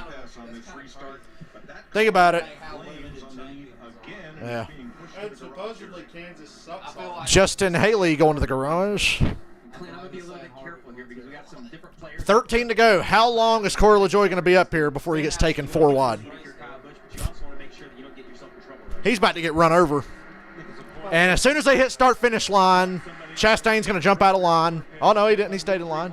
Wow, they all stayed in line. I thought they would fan out and go 3 wide to get around these old tire guys. Ooh, Austin Dillon, look out. Tight, buddy. Here comes Kyle Busch through the middle. Kyle Busch is gone. See you later, guys. Kyle Busch, stage 1 winner. Oh, look at Stenhouse mirror driving. Oh, man, 4 wide. Reddick, Elliott, Corey, Truex. Busch takes the lead. Ross around the outside for second. Yeah, Kyle Busch. Kyle and Chastain are going to fight for the stage win. William Byron's up here in the top 5 now. One of my bets. Yeah. I'm in 4th. Hey, look at JC. Oh, damn it. Chase is 6. Jones, Byron, and Stenhouse 3 wide. Oh, look at this run Chase has here. Big draft, bump draft. Damn, Chase. And look at how deeper Chase drives in the corner. That's the difference between old tires and fresh ones. Back out of that. Back up, Bubba. Back up. He backed up. He lifted. He lifted. And look at Reddick taking 4 wide immediately. I told you, man. Truex going 4 wide. That's rare. Good God. I don't know. It's Fox. I don't know, but why are they going 4 wide at Kansas? What the hell is Chase Elliott comes through in 3rd. He's the big winner here. Byron goes from 10th to 5th, and Chase goes from 6th to 3rd. Bowman and Harvick. That is the one I like. Ooh! Ooh. He's fine. By the way, if you see that happen now, doesn't hurt these cars. These cars are fucking tanks, dude. You really got to hit the wall to fuck these cars up. The old car, you would like brush the wall and blow a tire. Yeah. Not anymore. You can beat the shit out of each other with these cars. I love these cars. These things are built like tanks. I think I love these cars. They're great. In every way, they pretty much do everything better. Yeah, it takes a lot. And sometimes a guy will hit the wall and his car will look fine, but something's broke on the inside and you can't even tell. That's how durable the bodies are. I love it. Yeah. I love it. Yeah, he took to take 2 tires and still be top 10. Pretty good. Look at Bubba's car take off up the track. Kyle Busch versus Ross. By the way, Kyle and Ross do not like each other. I can't imagine why a driver like Ross and a driver like Kyle would not like each other. Can you? No. They don't like each other. Advent help. Because Kyle Busch is an ass and Ross Chastain's a very matter-of-fact fuck you, I don't care. Like that's his attitude. A fuck you, I don't care. If fuck you, I don't care was a person, it'd be Ross Chastain. And if you wreck him back, he doesn't complain. That's the fucked up thing. He's not like Logano. If you rough Chastain up, he shrugs it off. Because that's what he does to people. Logano, if he can rough you up all he wants, but if you do it to him, you got a problem. Like Byron barely touched him last week. You saw what happened. Exactly. And I was thinking, Joey, you were going to do that anyway. You just have an excuse now. Yeah, You exactly. listen to Radioactive? Yeah. Dude, like 10 laps to go, they were like, you're closing in, bud. You know what to do. Yeah, they were encouraging it. Literally, it was like that. The spotter the entire time. Joey wasn't saying shit. It was the spotter. You know what to do. Well, I know why Joey wasn't saying shit. Because Joey knew what he was going to do. Uh-huh. Then after the race, that's what you get, buddy. Yep. I'm like, okay, you're going to get something. Yeah, that 22 team's going to get theirs. You're going to be picking that safer barrier out of your teeth one of these weeks. Yeah. Where he was 2 races before. Oh my God, Keselowski top 20. It's a miracle. Oh, there he is. Yeah. Keselowski, hello, Brad. Oh, no, he fell out. Never mind. Christopher Bell's already back up to 16th. Damn. Already. Yeah, they didn't even put fresh tires on. He's already back up to 16th. That means Bell's got a good car. Bell's definitely fast. There's a washed-up boomer in the 4 car that hasn't won in over 2 years. Yeah, exactly. Well, he was going to win Bristol till he pissed off the wrong one. Well, too bad. That's working out pretty well. Kevin needs to learn to keep his freaking mouth shut. Harvick and Junior made their peace. They were mad at each other for a long time. Harvick went on Junior's show. They're cool again. About what? For leaving the car on pit road last week? Yeah. Kyle's another one. Dale Jr.'s cool with Kyle now. They didn't like each other. Well, Junior didn't like Kyle for a long time. They're cool now. They were cool before Junior quit driving. Like Junior said, him and Kyle finally chilled out, you know. It was just because Junior kind of replaced Kyle at Hendrick, and there was always like bitterness. Although Kyle says, I really was not bitter at Junior. I was mad at Jeff Gordon and Jimmy Johnson for not having my damn bag. He said that's what pissed him off the most. So he said it really wasn't me versus Junior. It was just me versus Hendrick as a whole. Jimmy Johnson and Jeff Gordon, because they encouraged Rick to get rid of Kyle. They wanted Kyle out. They liked Junior as a person better. Gee, I wonder why they wanted Kyle. They wanted to keep – okay, now, I understand that, but Jimmy and Jeff, come on. You told Hendrick to keep Casey Mears over Kyle Busch. Yeah. Come on. Although back then Kyle was a shitty teammate. Let's be real. Some guys are just shitty teammates. He's a bad teammate. He's good at Gibbs, I think. Gibbs, they work together pretty well. But at Hendrick, at his age, Kyle was not fit to be anybody's teammate. I think there's a lot of respect there between Kyle and Truex. But they've had a lot of run-ins. Before and since they became teammates, they've had a lot of run-ins. I mean, of course you know Kyle's calling Gibbs because he's the man there. Yeah. Pretty much since Kyle – yeah, Kyle's the man at Gibbs now. Pretty much. Even more than Hamlin. Yeah. Bell's just a kid. Truex is who he is. Well, he's going to be. Ty Gibbs is about to be, yes. That's a whole other fucking headache. He's really good. Shitty personality, terrible person. Fits right in at Gibbs, but a brilliant fucking driver, Ty Gibbs. Wait till you see this guy. He's coming. He'll be in Cup within a year or two. Maybe next year, because Kyle Busch might be leaving Gibbs. They're having trouble finding an agreement for a contract, and Kyle's being real smart-assy about it. He's been making all kinds of snide comments, and I'm like, man, he's gone, isn't he? The way Kyle has been talking shit, I feel like he's gone, and he's going to go drive for somebody else. Well, yeah, M&M's is finally leaving, but Kyle can gain a sponsor. But I think Kyle's asking for a lot of money, and I think he's worth it, but he's asking for a lot of money. Kyle Busch just won stage 1, Chastain second, Elliott third, and Bowman gets the last stage point over Hamlin. I got 5th and 9th, so I'm getting there. It's a long race. That's the same car as the dirt race. Yeah. You know what he said after the dirt race? Yeah. I feel like Dale Earnhardt after that one. I didn't do nothing.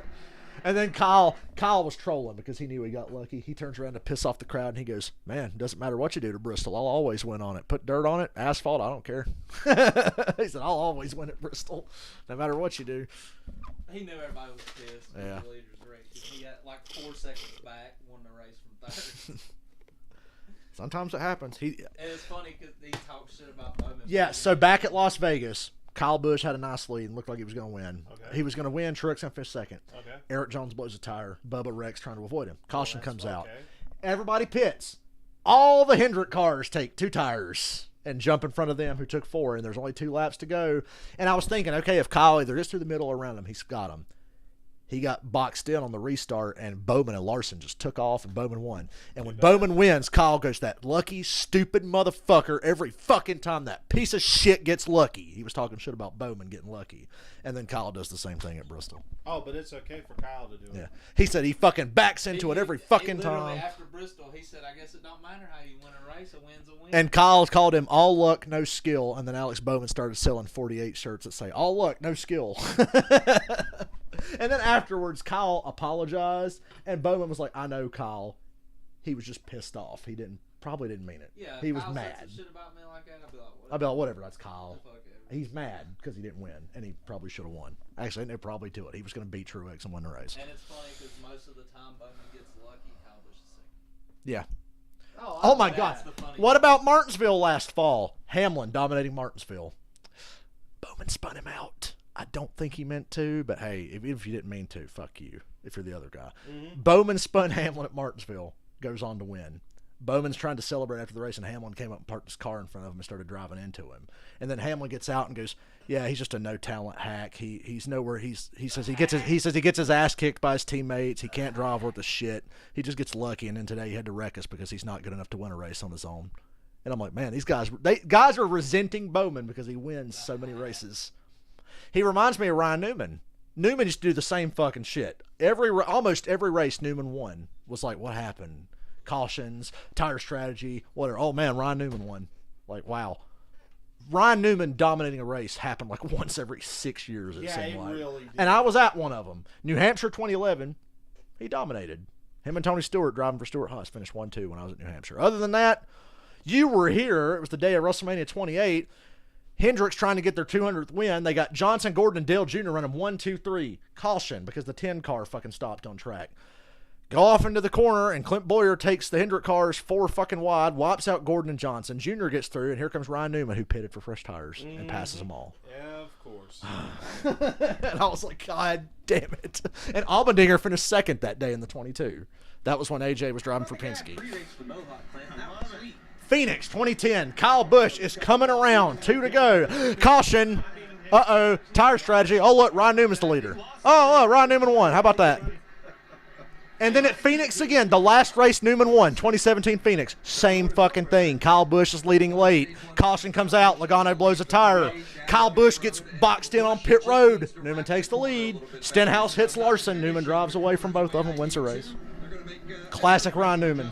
Alex Bowman is carrying the torch proud for bullshit wins, and I love him for it.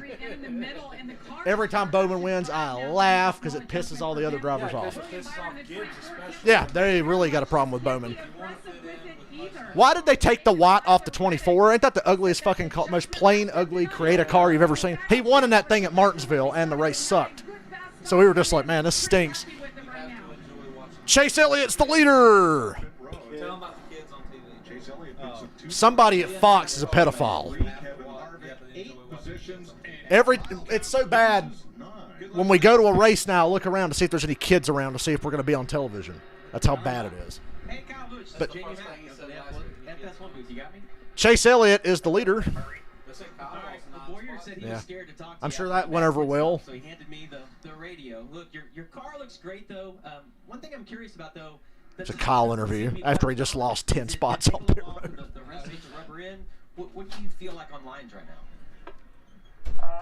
Honestly, I feel like the first 4 to 5 laps you can kind of move around, but then after that you're glued to the top. So it's like iRacing. Kansas on iRacing, you just fucking run around the top. I feel like I've been a little bit quicker than a couple guys I've been around, but I'm behind them because I can't go low. These cars aren't as bad as the old cars when it comes to dirty air. Remember how, like, with the old car, you get behind somebody and the air off the top of their car would make you get tight? Oh, yeah. These cars ain't nowhere near as bad, but they still, at Darlington and Dover, you could really see it. It was like, ooh. Dude, at Dover, guys would go into turn 1 behind somebody and their car would just go zoom up the hill and you're like, my God, it looks like they're blowing a tire. So on tracks like that, still kind of bad. Here at Kansas, you can run so many different lines. But if the fast line becomes around the top, I'm going to Joey Logano your ass and mirror drive you.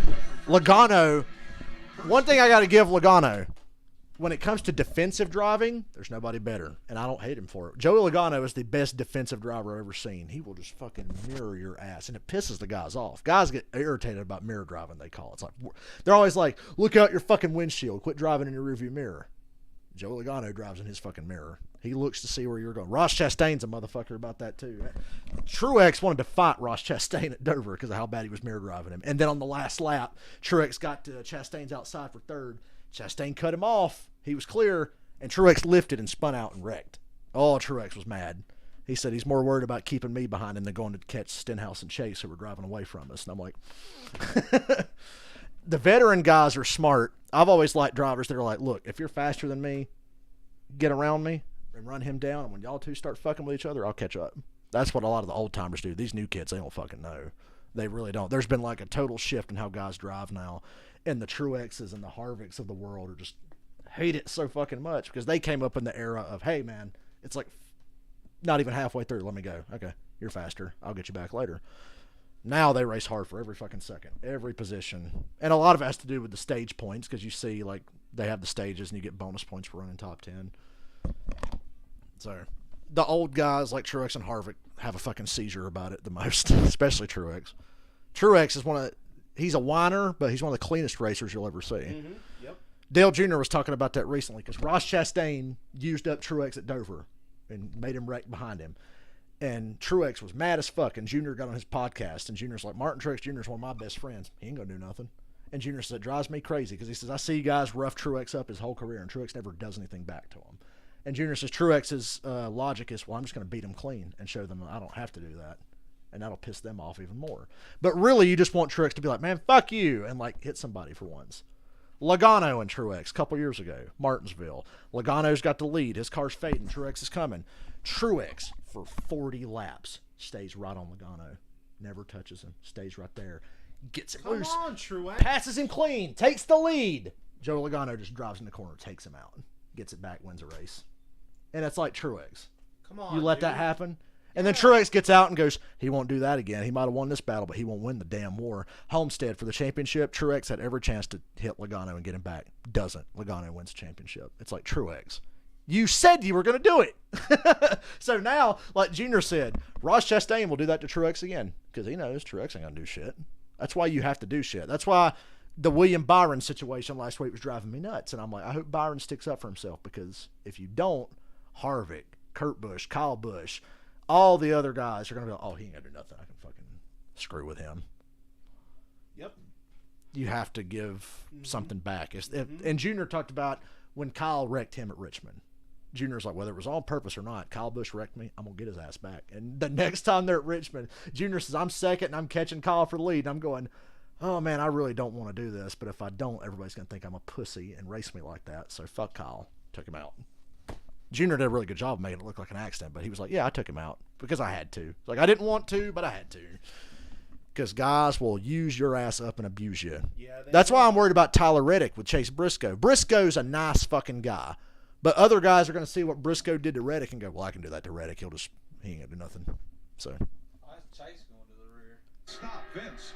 Well, and one of those was Kevin. he must have had a penalty or a loose wheel. They thought it was very quick, but they had to bring Kevin back in because they were concerned they didn't get the left rear tight. So Thrustmaster versus Logitech. I'm poor. I can't buy iRacing stuff.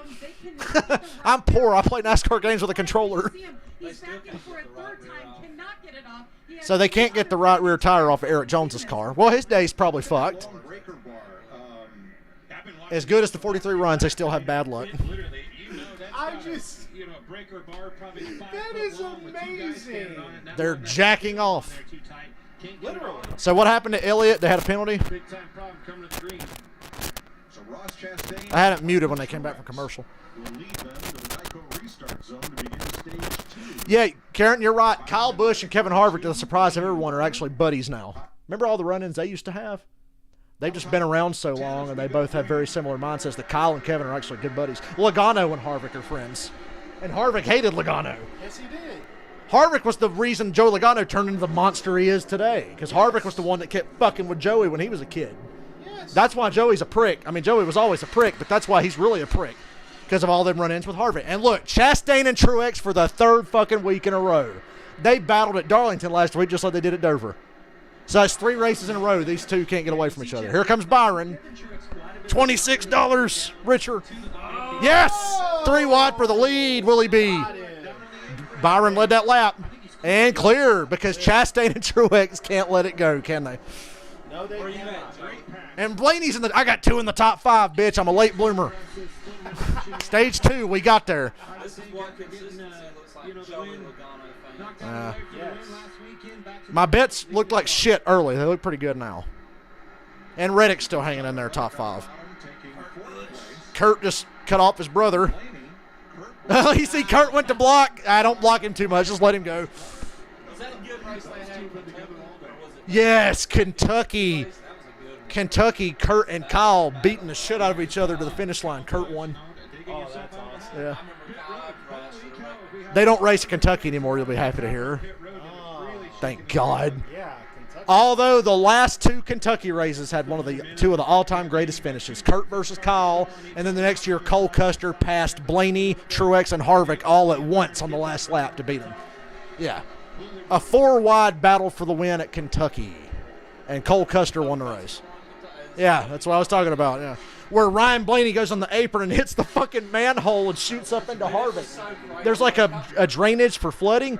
Blaney hit that and it threw his car into Harvick, and there goes Custer. Passes them all. He's fine. That's just Larson. He loves these new cars because you can get up and hit the wall. Of course, Larson. Because Larson's a psycho, and I love it. Yeah. That battle was for 9th. This one is Reddick for 2nd on Chastain. So they've worked on Reddick's car. Clearly getting that car just a little bit better. Pretty impressed again. Not too far. You see both Reddick and Kyle Busch able to run the bottom. Yeah. Better cars when they can Hang run on. the bottom, that shows that you've got a little better car than the one you're passing because that preferred lane is a little bit higher. It's just some momentum. Keselowski top 15. Oh, look at Joey. Joey 12. About BK, he's always going to hit somebody. Still the same way. He's still the same. He ain't changed. The 18's been running the bottom, Clint. He finally decided to go to the top. You know what happened? His brother stuck it in there and got beside him. He's getting frustrated now. Brothers Busch are putting on a show. The Brothers Busch. They're not wanting to be racing this Sounds far perverted, out. doesn't it? I promise you that. Kyle Busch is Yeah, it doesn't wanting to sound get by great. us. Hey, Cole Custer, number 15. Hey, Briscoe's 18th, and he spun out earlier. give each other a lot of room. He's running better than he's still the best Stewart Haas car. Briscoe. Well, Custer is right now. Where's Almirola running? Not even in the top 20. So it's Custer. Custer's the best Stewart Haas car right now. Caden, I'm with you. As much as I hate Kentucky and never want to race there again, I'd like to see the new car at Kentucky and just see if it can have a good race there. This new car can have a good race anywhere. The big test is next week. They're having the All-Star race at Texas. Yes, the All-Star race is at Texas now. Don't remember last year. Pretty good. Yeah. And this year, this new car, we'll see. Well, Texas isn't exactly a bad track. I've never hated It was better before they fucked with it and repaved it. That is true. It's still not as bad as Kentucky. No, nothing will be bad as Kentucky. I thought Kansas still sucked. But Stop calling Atlanta a mile and a half. It does. I know it's a mile and a half, but it's Daytona now. It's Daytona, but a mile smaller. You cannot compare Las Vegas to Atlanta anymore. You cannot. They're nothing alike. I don't know why they're showing that stat. Although, if you're going to show that stat, Hendrick's been good everywhere. Look. Nothing happened. And look, Byron comes down to get off of him and let him get his shit straight, gave him plenty of room. That's Darlington. What is that? Joey was fast enough to pass him without doing that, too. Yeah, Joey would have easily passed him. But you're looking at a guy, Joey Logano, who once did the same thing to Mark Martin at Pocono. You do that to Mark Martin, you're a piece of shit. Joey is a complete horrible person. Mark Martin, the guy who helped Joey Logano get into NASCAR. Yeah, if you're Byron, just say, fuck you, I'm going to win, and I'll have 3 wins this year to your 1. Kiss my ass. And I'll get you in the playoffs. Byron's just going to keep winning races. That top 3 is as good as it gets for young drivers. Yeah. Christopher Bell's in the top 10 again. Larson's back in the top 10. Chase and Joey have had a run-in before. Chase initiated it, though. He was the smart one. He didn't let Joey get him first. They were racing at Bristol during the pandemic. And they're racing for the lead. Chase sent that thing down in the corner. They were side by side. Chase got loose, hit Logano. They hit the wall. Keselowski passes them and wins. Joey comes up to Chase. What the hell was that? What the hell was that? And he said, Chase just looked at him and goes, you do that to everybody. I'm not sorry. And Joey said, he didn't even frickin' apologize. What an asshole. Yeah, and Chase said again, that's what you do to everybody. Kiss my ass. I'm not sorry.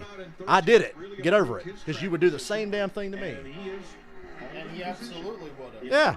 So Chase stuck it to Logano and to Harvick. Both the same way. Like, fuck you guys. You did it to me.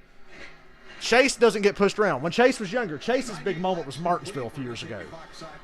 Chase was still driving. It was the 24 at the time before Hendrick moved the numbers around. I remember that, yeah.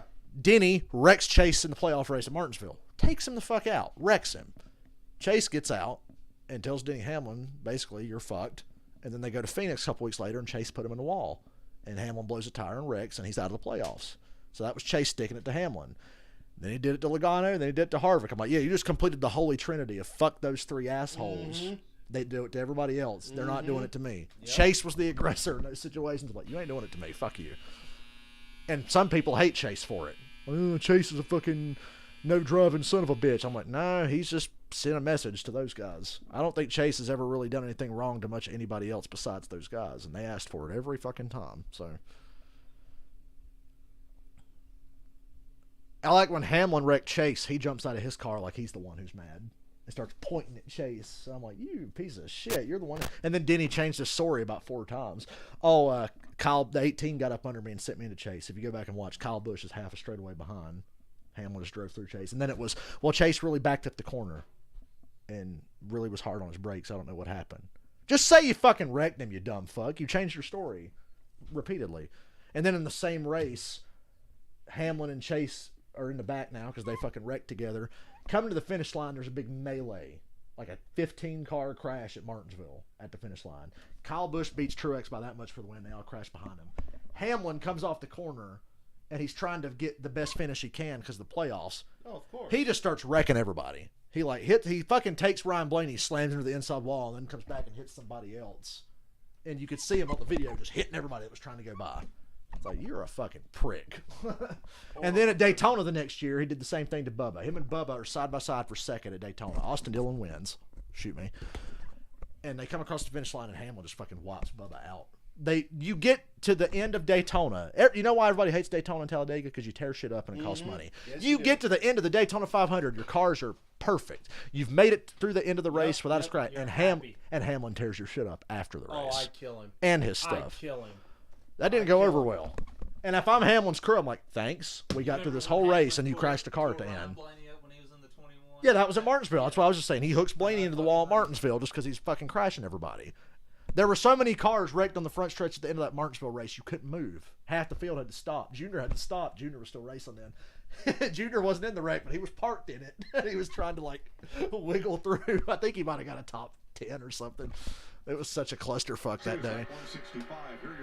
Matt Kenseth, yes. Kenseth is a perfect example. You remember Kenseth Logano. Yes. Kenseth was a lot like Truex. let people push him around. Because Kenseth's like, I'll just beat you clean. I don't care.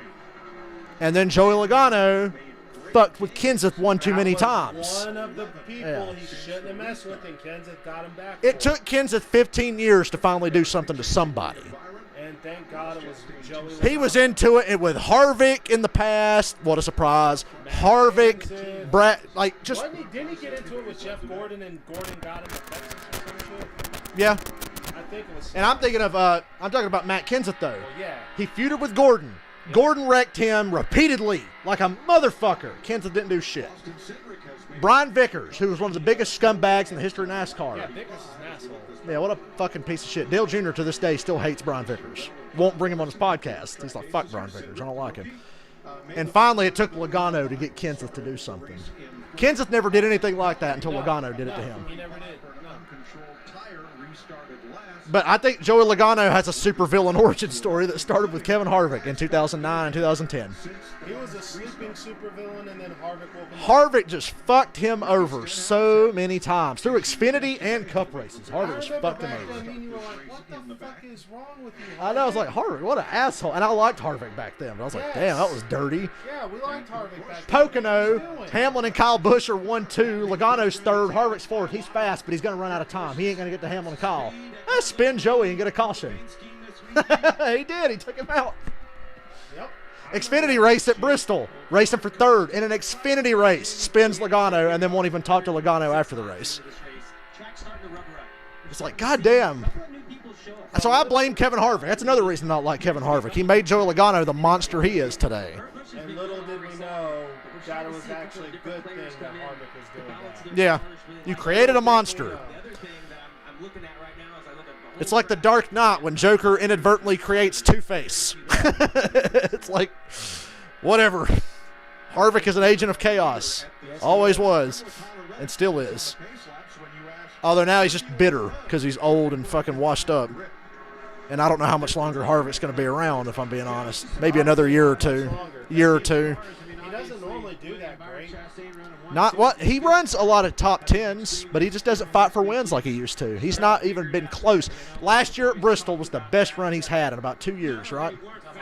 Yeah, Harvick at Bristol last year. Yeah, at Richmond. Right place, right time, yeah.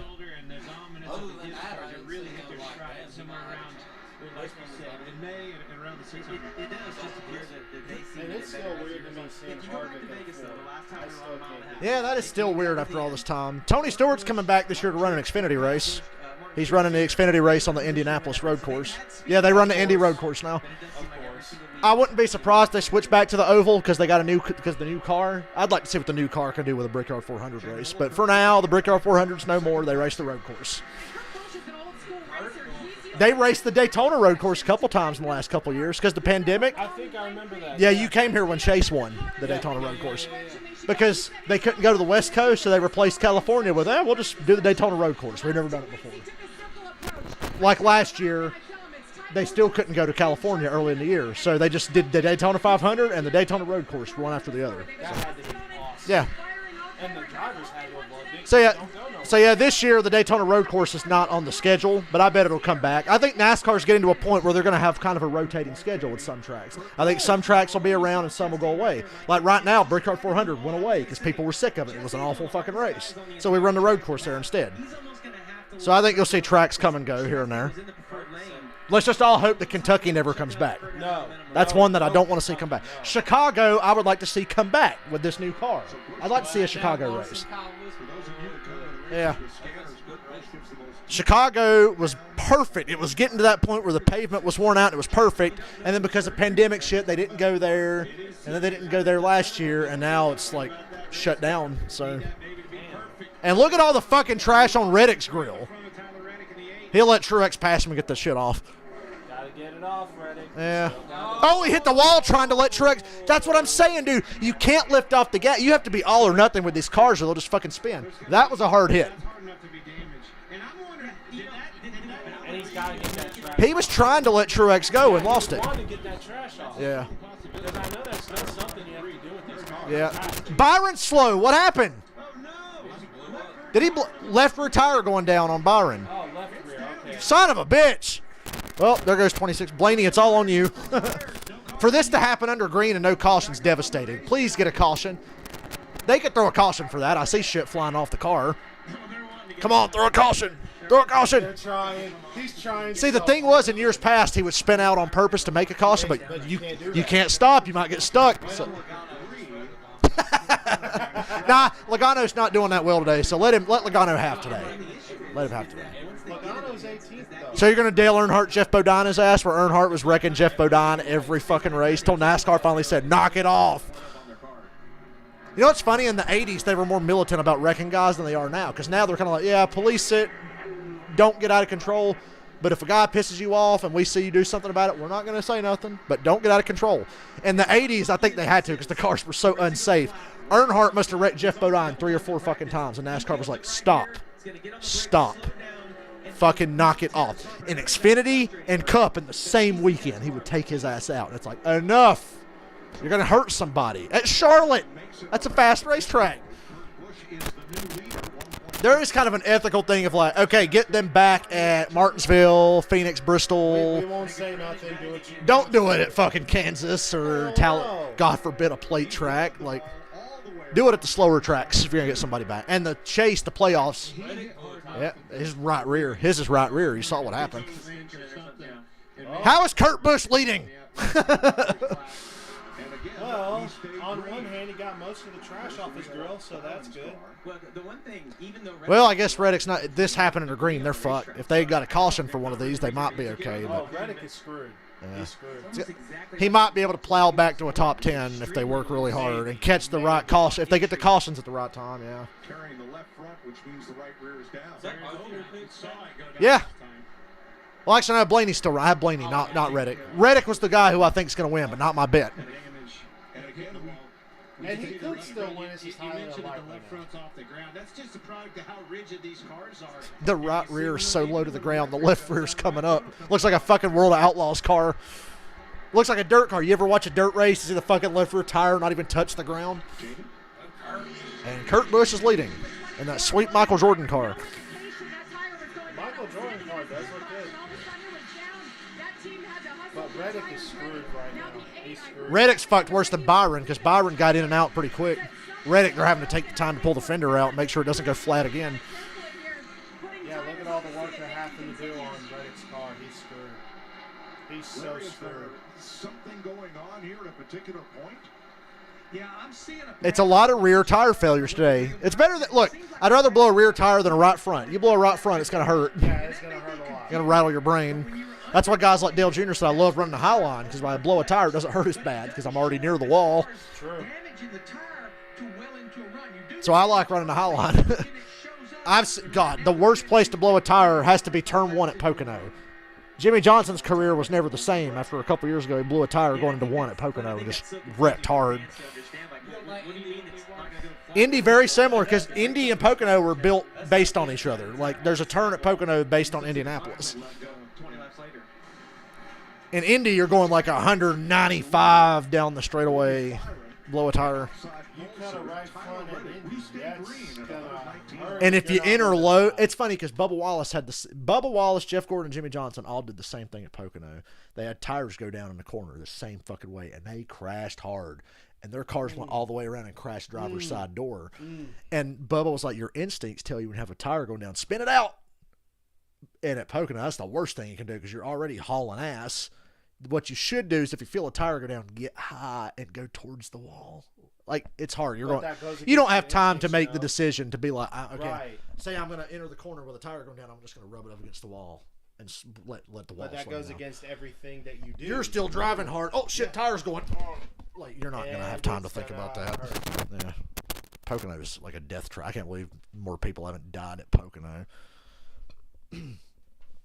I can't wait to see this new car at Pocono, though. Pocono is one of my favorite racetracks, but some of those aero packages they ran on the old car didn't really lead to great races at Pocono. A lot, but when a Pocono race turned into strategy, it was always fun. You were here that time that, like, Logano runs out of gas, Busch runs out of gas, Kensington Jr. make it. Like, I love when Pocono turns into a fuel strategy race. We had that last year. Last year, they did 2 Pocono races on the same weekend. You know how some tracks have 2 races a year? Well, during the pandemic, they decided, hey, to make up for all the weeks we had to miss, let's have both Dover races on the same weekend. We'll run one on Saturday, one on Sunday. We'll do both Poconos on one weekend. It was really cool. This year, Poconos only got 1 and Dover only had 1. But last year, they ran 2 Poconos on the same weekend. Bowman won the first because Larson was dominating and had a tire blow on the last lap. And wouldn't you know it? In the words of Jim Cornette, wouldn't you know who won the pony? It was Alex Bowman. Of course, Bowman, once again, Larson blows a tire. The following day, it was like a fuel strategy race. And Kyle Busch won by pure luck because Kyle Busch's car would not go through 3rd gear. It was 4th gear or nothing. He had no other gears, so they had to come down pit road really slow on restarts. He wouldn't take off, but they had good speed when everybody was in 4th gear running green. The whole race goes green to the end. Kyle makes it and wins with only 4th gear. I was like, wow. Yeah, that was a crazy race. Yeah, and to get off the pit, to get out of the pits, you got to shift up and go. The crew guys had to like push Kyle's car as it rises through 4th gear and like slowly gets back to speed. But the whole race went green. If there'd been a caution, he'd have been fucked. But the race went green. And I had money on Byron that day, who should have won, but ran out of gas with 2 laps to go, and wouldn't you know it, Kyle Busch won. So those are fun Pocono races. I love strategy at Pocono. It's like a road course, basically. That's an ugly paint scheme Harvick's driving. It looks like a fucking Clorox car. Not a Clorox car, a Gain car with beer on it. Yeah, it looks gross. We're on green flag pit stops now. Am I going to watch the Indy 500? Well, I'm going to Charlotte that day, but I'm going to watch the first couple of hours and then watch the rest on my phone. We're going to have to use your phone to navigate that day. I mean, we know the way to Charlotte, but because I want to watch Indianapolis on my phone on the way to Charlotte. Oh, a wreck during green flag pit stops. It's Harvick. He lost a tire. Oh, no, did he lose a tire or did he just spin out? No, he didn't. He just spun out. Yeah, he spun out. Wow, I cautioned her. This is what fucked this race up last year. There was a caution at the end of pit stops here last year, and it totally flipped the race upside down. Yeah, they got nothing to lose. This caution has to help Byron and Reddick. I'm all about Chevy, so go Hendrick, go Trackhouse. Hendrick, Trackhouse, and RCR. Harvick spun trying to get up to speed. Oh, my God. That would have hurt. How did he not get hit? That would have hurt. Holy shit. And I like how NASCAR still hadn't thrown the caution at that point. Drivers hate that. If somebody is stopped on track, throw the fucking caution. Don't fuck around. Sometimes NASCAR sit there and wait. They do. At Las Vegas, when Jones blew the tire, they sat there and waited and waited and waited, and then here comes Bubba at 180 miles an hour, swerving to miss him and crashes and makes it worse. I remember me and you in the living room yelling at the TV screen, throw the freaking caution. I think you were here one time. Hamlin at Kansas blew a tire and sat in the middle of the straightaway there. And we're like, the fuck? Caution. And then Hamlin says in his interview, he said, yeah, I love seeing guys go by me at 190 while I'm just sitting there waiting to get hit. Yeah, ready to just get annihilated. I know we take it for granted, but you can get killed during this. Yes. Yeah. Yeah. For now, they got to figure out the scoring where everybody's at. But yeah, Chase and Logano's listed second for now. For now. They'll have to sort out the scoring. Because when cautions come out during pit stops, it's a mess. Always throws things for a loop. Yeah. Even with electronic timing and scoring, sometimes NASCAR takes a minute. Little trash on the grill, little 48. They're getting off right now. Yep. No issues. Well, to this point, it was Got good. trash on my grill. Let me take it off real quick. I love the Indy 500. I'm like a casual IndyCar fan, but the Indy 500 is so fucking fun. Those cars go 220, 230 miles a fucking hour.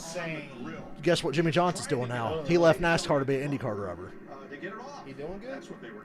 He's getting better. He had a bad rookie year, but the other guys were like, yeah, we expect Jimmy to have a bad rookie year. He ran part-time because ovals and IndyCar are terrifying. Yeah. So he only ran road courses and street tracks. This year, Jimmy's full-time. They just ran Texas, and they're going to run the Indy 500, and Jimmy's going to do it. And they said Jimmy's getting better, but it's hard to come. Once you've been NASCAR for 20 years like he was. That's got to be such a huge... Yeah. He left the 48 in good hands, which technically his 48 is Larson's car. That's Larson's team, the 5. Because the 5 went away for a few years, if you remember. They brought the 5 back for Larson and moved the 48 to the 88. Yeah, but Larry, when we talk about the grill with the last... Okay, if this is how it is, if Chase is the leader, cool by me. It doesn't make near the difference on this car Yeah, you're not allowed to add tape, but something like I that. used to always love under find out caution a little looking more at the about scoring and why seeing they're so somebody concerned with similar getting like Matt DiBenedetto being leader. It's like, that's hilarious. Oh, an ill. This stuff would have to cycle through. There was a look. They're trying to get the fucking right rear off of Jones again. Guys, come on, you gotta figure out that right rear. Somebody needs to get the 43 team, the Jaws of Life, to rescue that tire. Can they just not stab that thing and make it go flat and then pull it off? Like, wouldn't that make it worse though if it goes flat trying to pull it off? well, just jack it up and then flatten the tire and get it off of there. I don't know. Something though. There gotta be something. That's killing their whole race, and they were pretty decent. They were capable of a top 10. I'm thinking they're probably going to have to cut that nut Yeah. off. Oh, we got a big camera out now. When in doubt, beat the shit out of it. Triumph the Insult Comic Dog had a great joke. You ever seen Triumph the Insult Comic Dog? He had a great joke. He was like, "You must love Rihanna and Chris Brown. They go together like peanut butter and whatever punches peanut butter in the face." Triumph had another great joke. He was talking about the Octo Mom, and he said, "The Octo Mom," he said, "give me a break. She's so big and full of kids, Jerry Sandusky wants to take a shower in her." Oh, God. That's the best joke I've ever heard. Yes, Michael. So last year in this race, Dylan, I don't know if you remember, a tire rolled off of pit road. I didn't watch the Busch race. Oh yeah, So last year, Busch Beer was sponsoring this race. They let the fans vote on it. So what do you think the internet did?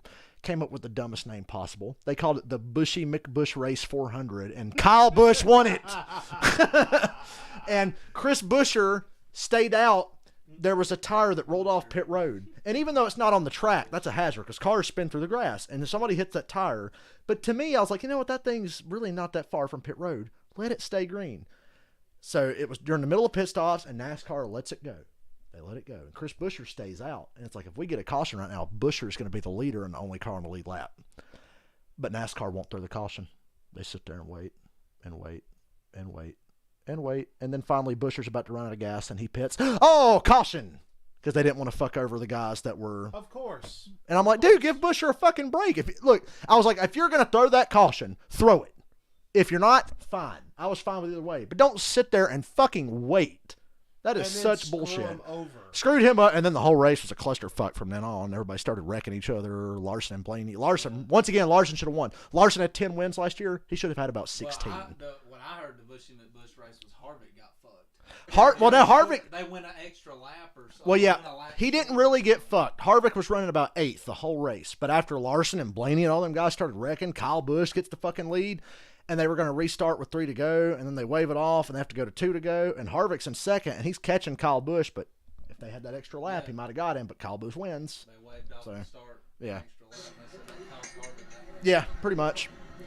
And I'm like, throw the caution or don't. And when they didn't, I said, okay, good. They didn't throw the caution. And then as soon as Buescher pits, they say caution. I'm like, that's manipulation. You're manipulating the fucking race. Either do it or don't. I was fine with either way. Just don't be an ass. And what did they do? They were an ass. Classic NASCAR. Yes. I see some things still haven't changed since I You are absolutely right. Depending on the situation. And who's out and what's going on. Damn, they got the super lug wrench. They broke a lug. It's like the thing Star-Lord used to steal the fucking Power Stone or whatever. For sure. Did you see Multiverse of Madness? Not yet. It's good. Scary. Dude, it's a horror movie. I'm waiting for it to hit Disney Plus. It's a horror movie. That sounds awesome to me. You don't care? I'm not going to spoil it for you. You don't want me to spoil it for you? I'm going to watch it when it hits Disney Plus. I'm going to ask you one question. Who do you think the main villain is in Multiverse of Madness? From the way I've understood it, it kind of looks like Doctor Strange, but in a different way. But that's the way I've understood it. And I know why he does. I know some of why he does. What you need to do, though, you need to have a little marathon. When Multiverse of Madness hits, have you watched WandaVision from start to finish yet? No. Watch WandaVision. You really need to watch WandaVision before Multiverse of Madness. It ties in together beautifully and makes WandaVision even better than it was.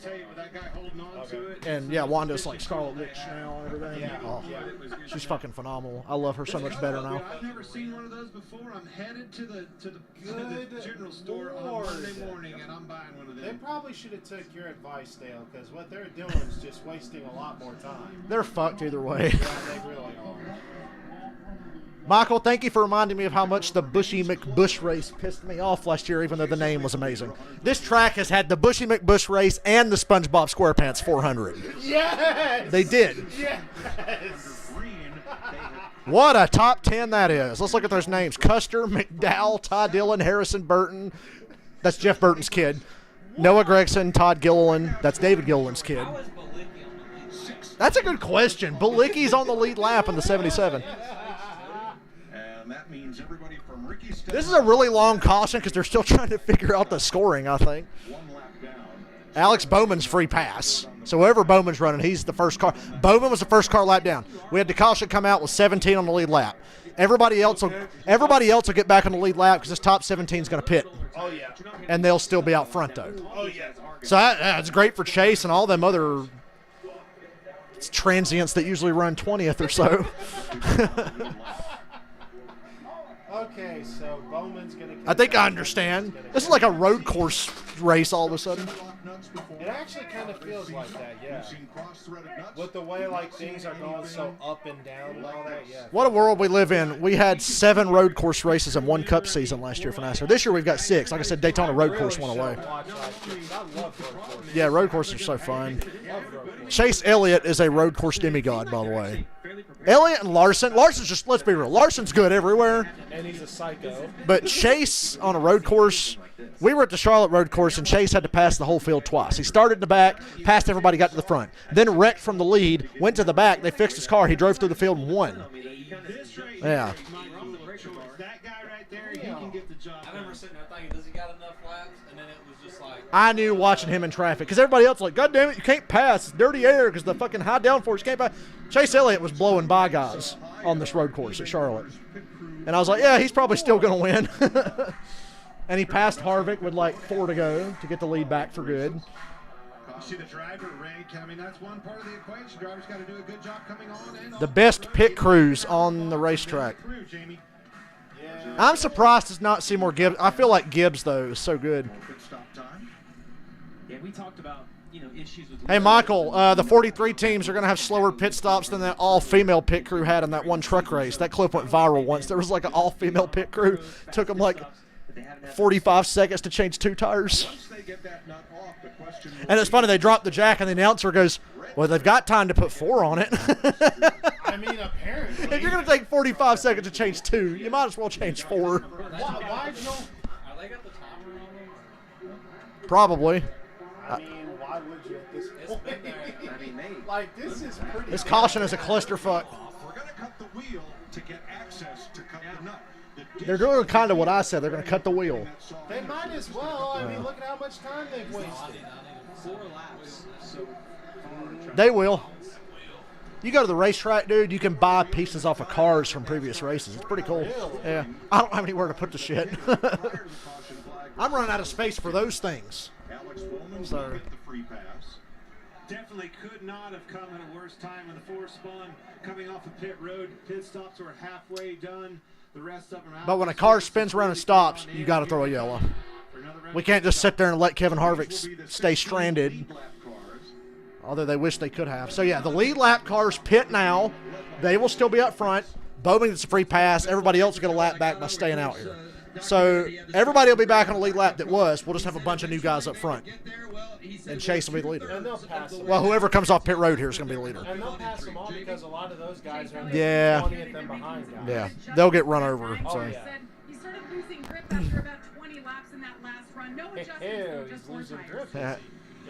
They had Danica in the booth for a couple races this year. Not bad in the booth. Not in the booth. No, not bad. Not bad in the booth.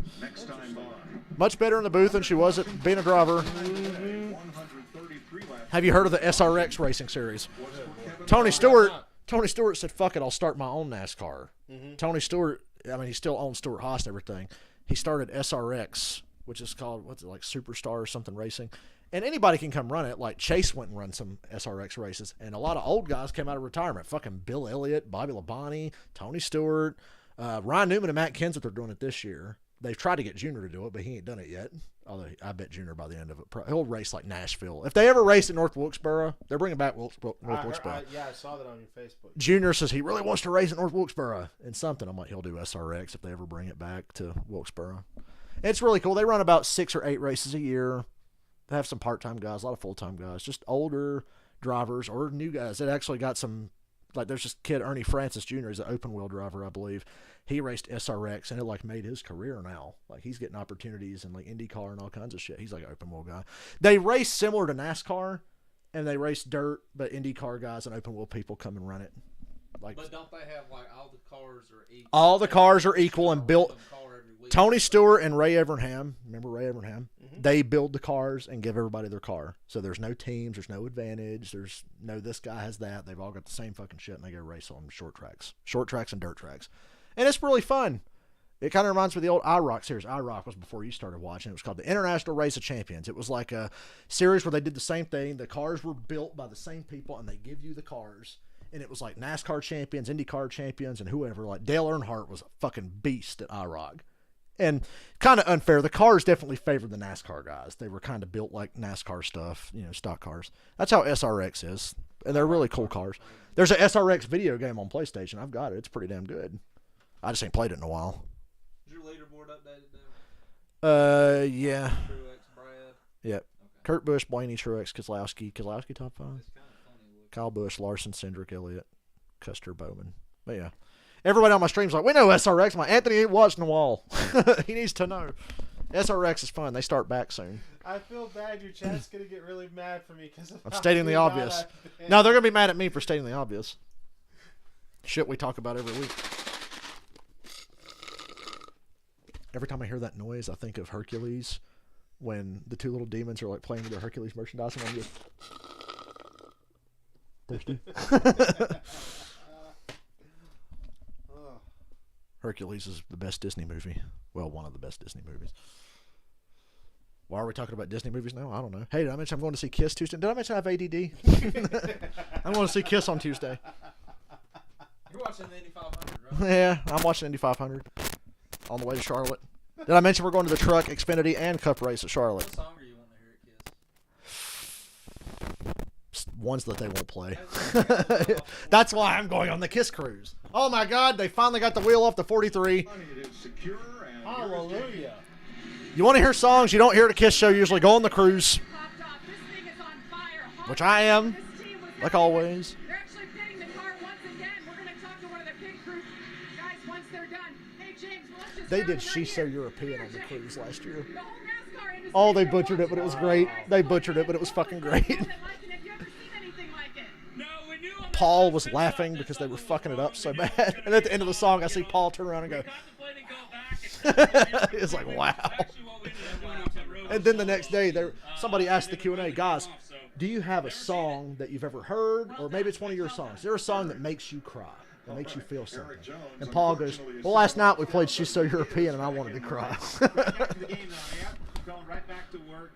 Unfortunate, blow to their team, but good job. Paul was like, here's one from an album we never play from. And somebody goes, Elder. And Paul goes, no, not that one. Well, that's what Paul said. Yeah. He says, no, it's unmasked. This time it's unmasked. Yeah, got the tire off. Woo! I like how they just know their race is fucked. Oh, yeah, it's fucked. I got one of my picks up front. I see that's never changed. Gotta warm them tires up. Oh, yeah. Never gonna change. My dad used to fuck around on the interstate go, warm my tires up. Let's see what Brad can do from the top 5. Sometimes you just got to get up front and have good track position.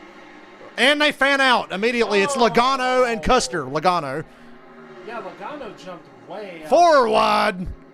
4 wide. Logano 4 wide. Oh, my God. They were almost 5. Still 4 wide. Blaney and Kurt Busch side by side for lead, but they're Logano, Larson, Cindric, and Chase 4 wide. Shit. Kurt Busch going for, well, Blaney's trying to dive bomb. Blaney's going to get really tight here. They're getting real crazy in that mid-pack. Still side by side. Holy And they're 2x2 for first through fourth. I think Blaney led that lap. Goddamn Toyotas. Blaney wanted to slide job him so bad, but Kurt Busch got back in the gas. Didn't let him get there. Blaney's a good clean racer. He ain't gonna run into nobody. I've always liked Blaney. Big run down the back for Kyle, pushing his brother. Blaney's gonna send it off into one. Kurt's gonna pinch him down. The higher you go up the track, you're gonna be a little faster coming off the corner, and you see it right there. Because Blaney had to get up and block Kyle Busch. Because if he didn't, Kyle crosses him over, he's gonna pass him anyway. Nah, it's better than that. Kansas is one of the best mile-and-a-half tracks now. Austin Cindric, your Daytona 500 winner this year. That's weird to think about. Bubba Wallace almost won it, finished second. He beat Bubba by that much. Chase and Cindric rubbing. Yeah, but you won't see Cindric get mad about that, but if that was Logano, I guess Chase is just shit out of luck, right? That's literally what Byron did to Logano last week. And I guarantee there will not be a problem between Cindric and Elliott. Because Cindric's a rough racer too, but he ain't going to complain. I used to hate Cindric in trucks and Xfinity because he was just a dirty, no-driving piece of shit. But he's really talented, and he got better, and he raced smarter, and he stopped running into people, and he's really good and respected now. He used to be a dick. And it didn't help that his dad's the president of Team Penske, so people thought, oh, he's only here because his daddy runs the company. He's actually talented, and now he drives like it. He's smartened up. You need to get smart before you come to Cup. You come to Cup, you're going to get fucked if you're driving like he used to. So he's smartened up. Noah Gragson in the 16, he's a piece of shit too. And he hasn't straightened out yet. But he's not full-time in Cup yet, so he's still got time. But he's a bit of a dickhead. That's a cool-looking paint scheme they got. Their cars always look cool. They just don't run worth a shit. When you listen, even when things are going wrong, whether it's on social media, he's always saying the right Who was it that said, Karen, you said Kurt was going to win today? You might be onto something. I'm just not ready to pick a Michael Jordan, Denny Hamlin car yet because they're just not consistent. He's willing to stick it out, and that team will get better. You got to show me that you can actually consistently do it before I start picking you to win. Michael McDowell trying to improve his – what's his average finish the last 4 weeks? McDowell averages a top 10 the last 4 races, and he's working on it again. Don't forget, he won the Daytona 500 last year because Logano wrecked his teammate and then got out, oh, well, I'm just trying to win. Yeah, when you do it, it's just trying to fucking win, right? I think that's why Brad left Penske. Brad was so fucking done with Joey. Repeatedly admitted he was done with Joey. Because they're Daytona 500, Penske's going to run 1-2. Brad makes a move to pass clean. Joey just fucking takes him down to the grass, and they crash. And not only did they take each other out, they took out Cindric too, their teammate. So Penske lost like all three of his cars on the last lap of the 500. And oh well, that's just racing. I'm just trying to win. Classic Logano. It's going to take a little time. It's a new car. Everybody's learning this together. The thing that he's done a buddy of yours bought you Terry Labonte's left front tire from a Kansas race. Wow. And I think that's what you got to do as a rookie. I knew somebody that had a piece of Jeff Gordon's tire from the first Kansas win. Of the Burton boys, I like Jeb Burton better. Jeff Burton, Ward Burton. Jeb Burton. Guess who his dad is? It's not just today, Jamie. No, it's Ward. Oh. Yeah. Because Jeff is the prim and proper one. Ward's the fucking country boy. Talks like this, you know. I love Ward Burton to death. And you and I have talked about this earlier in the week. Maybe the 11 team gets all the problems out of the way. Jeb. And Harrison, decent driver, shouldn't be in Cup. I don't know how he got this rod. He won a couple of Xfinity races, but really wasn't a force in that series. Cindric, Reddick, Briscoe, Custer, they dominated that series. Burton was okay, but he's in Cup now. He's decent, but I actually think Jeb's a little better. Just Jeb doesn't get the opportunities that Harrison's got for some reason. 11th place, Ricky Stenhouse and Michael McDowell. 11th and 12th. This new car, the big difference it's made, the C-level teams like Stenhouse and McDowell's teams, they run a lot better now. It brought the C-level teams up to a B. Good. Yeah. And it brought the Bs up to an A, so it kind of like elevated everybody. The shit cars in the back, the very, very back, are always going to be bad, but the mid-pack teams can actually step up and win. That's why I think Eric Jones can win in the 43 this year. And it was a struggle, but he and Brian Caddy slowly get a little bit better. The last car, it was like one group would just dominate. Yes. And Hendrick was just out of control last year. And before that, it was Gibbs. And before that, it was Stuart Haas for a year. Like, yeah, Hendrick took a step back for a couple of years. Yeah, they did. And then at the end of 2020, they got hot, and Chase won the championship. And then it was on from there. Larson won 10 fucking times by himself last year. Yeah, they won like over half the races. And if Larson won every race he should have won, he would have won about 16. That's almost half the races. I always talk about Jeff Gordon's 1998 year where he won 13. Larson had that kind of year last year in a much more competitive era, in my opinion. Although 98 was pretty strong. I mean, you had Jeff Gordon, Mark Martin, Dale Earnhardt, Rusty Wallace, like Bill Elliott. Top 2 over half the races. Yeah. Larson was top 2. Oh, I missed it last year then. I hate that I missed it. Logano cost him 1 at Atlanta. Of course. Because Logano was a lap down and started purposely blocking Larson. Of course. And Larson got on the radio and goes, I fucking hate Joey Logano. And then Blaney passed him and won. Blaney and Logano were teammates, but still, get the fuck out of the fucking way, dude. Like, Larson has never done shit to Logano. Actually, yeah, he had. Well, no, he didn't. At the All-Star race one year, they touched just like Byron and Logano did last week. Little, tiny and Logano hooked Larson into the grass at Charlotte. Of course. You guys remember that? I remember that was 2019, I think. Or was it 2018? I think it was 18 where Logano hooked Larson through the grass. Because Larson won the All-Star race in 19 the last time it was in Charlotte. Yeah, they're back to, they've moved the All-Star race here and there. Like, it's always been at Charlotte, except one year in the 80s it was at Atlanta. And then during the pandemic, they went to Bristol with it, and now it's at Texas because we all agreed that Texas shouldn't have 2 races. So they took one Texas race away, gave it to COTA, but they moved the All-Star race to Texas to make it up to them. And there's still a playoff race at Texas. So, but yeah, we didn't need 2 Texas points races a year. I couldn't take it anymore. Texas is also a race that does not need to be 500 miles. It lasts like 4 fucking hours, and it's boring. Mm-hmm. More races need to be a little shorter, except the big ones. Like, I remember how long Texas is. It made freaking Charlotte feel like yeah, a dude. short track. My whole life I have said this. The Coke 600 at Charlotte, the longest race of the year, doesn't feel like it because Pocono, Darlington, and Texas always felt longer, but now Pocono is shorter. Pocono's like 350 now. They went from 500 to 350.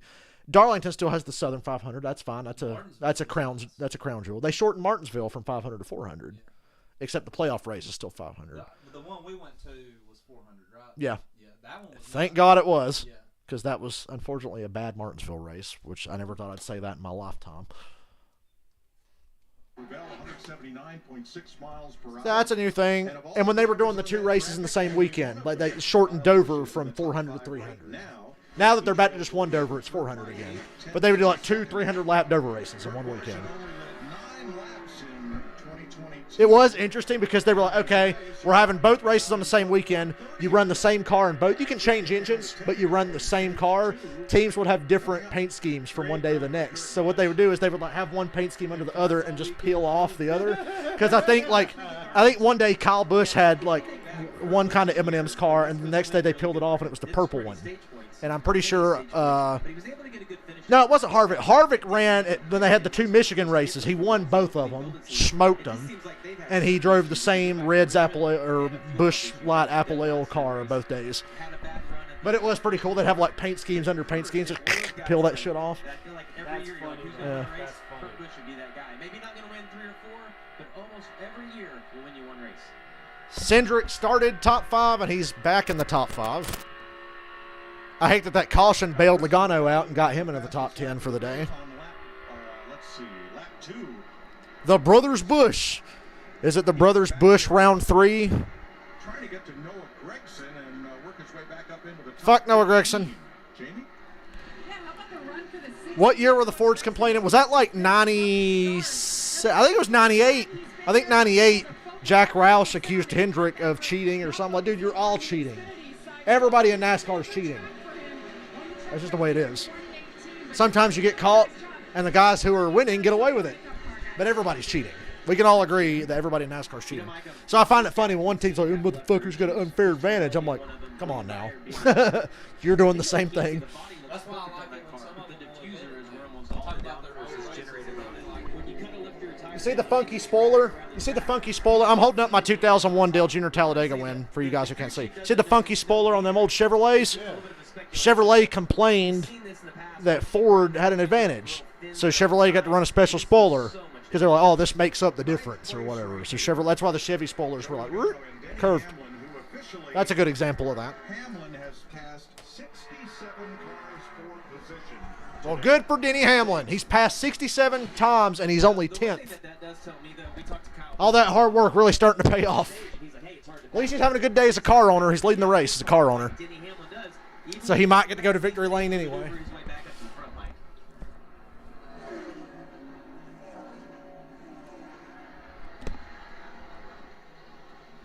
You know what's funny? As much shit as I talk about Kyle Busch, he and I agree on one thing. Fuck Joey Logano. Kyle and Joey hate each other. Denny and Joey hate each other. I think everybody hates Joey, but the ones that hate him the most are like Denny and Kyle, and I guess William Byron now. I don't think Blaney's a big Joey fan either. And they're teammates. I hate it for Blaney. He gets roughed up by teammates. Blaney on the last lap of the Daytona 500, he was behind Cindric. Penske's going to finish 1-2. Blaney went for the win. Cindric pinched him into the wall a little bit and won the race, and Blaney was pissed off. And I'm like, I kind of get it. He kind of pinched you into the wall. It's the Daytona 500 and everything, but I'm your teammate. Can you please not tear my shit up on the last lap?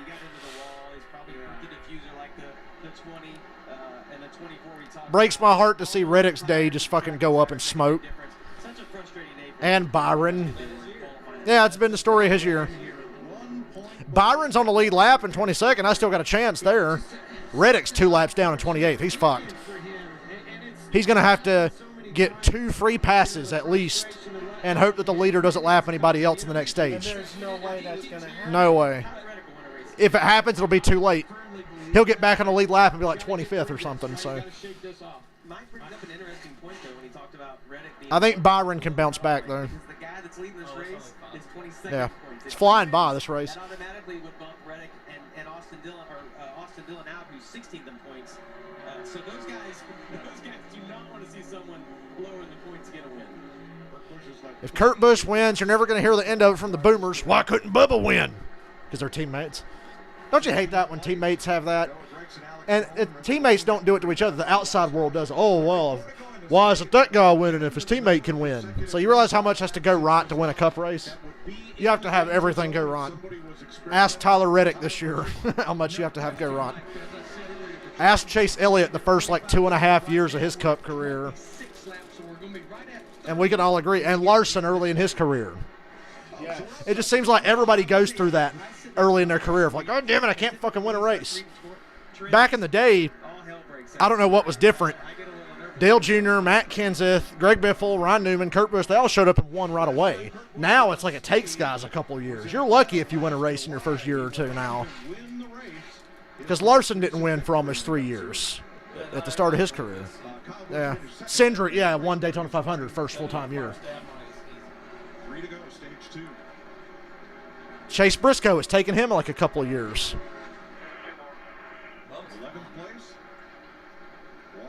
Bubba has been no lower than about 12th today, so. So who's Joey going to spin to keep that 10th place spot here with 2 to go? Nah, Joey's he's pretty much by himself. He's got a second ahead of Bubba, and he's 2 seconds behind him. Now, Truex has a flat left rear. It's in the setup. There's something wrong here. It's the setups of the cars. Air pressures and setups, yeah. And Goodyear tells guys they have recommended air pressure. Like Goodyear will be like, hey, for this tire, run this. If teams figure out they can take a chance and run a different air pressure and go a little faster, they'll risk having that happen to go faster. And that's what you're seeing. Yeah, you can't pit with 2 to go. Look, he had to stay off pit road. With 2 to go on a stage, you can't pit. Oh, he might as well have just pitted. He should have just pitted. Like they're saying, that's worse. I'd have pitted and take the penalty. Kurt Busch wins stage 2. You go, Kurt. Brand new car and team for him. Yeah, that's a good heads-up call. That's a really good point. I don't know. He's still about to go lap down. Well, yeah, but I don't know. Is the stage over? Actually, the stage isn't over until 10th past the start-finish line. I'm not sure what the rule is because I swear they've done it both ways where they're like, okay, the caution comes out when 10th place hits the start-finish line. So they'll figure that out. I'm not sure what the protocol is. I would just assume as long as it stays green, it's still green until 10th place crosses the finish line. I was worried. I would have probably panicked and pitted because I feel like he's tearing his car up riding around like that. He's still going to have to pit while pit road's closed anyway, but I guess he'll stay on the lead lap if they let him stay on the lead lap. That's Logano from yesterday talking about Byron.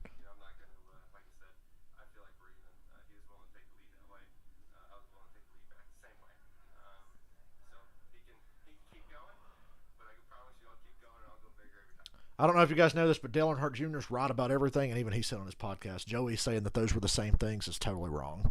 Jr. said what Byron did to him and what Joey did to him are not the same thing, and don't act like it is. That's fucking stupid.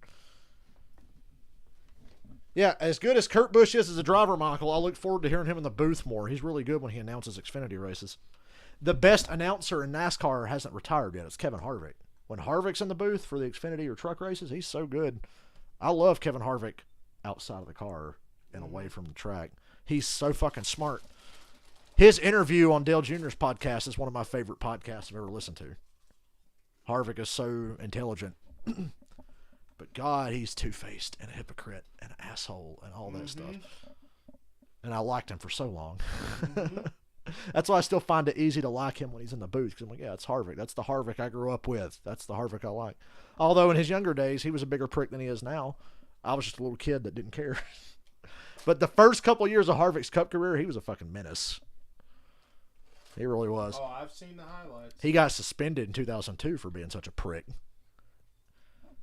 And he would always start fights. I mean, nowadays he starts fights and tries to keep his helmet on and not finish them.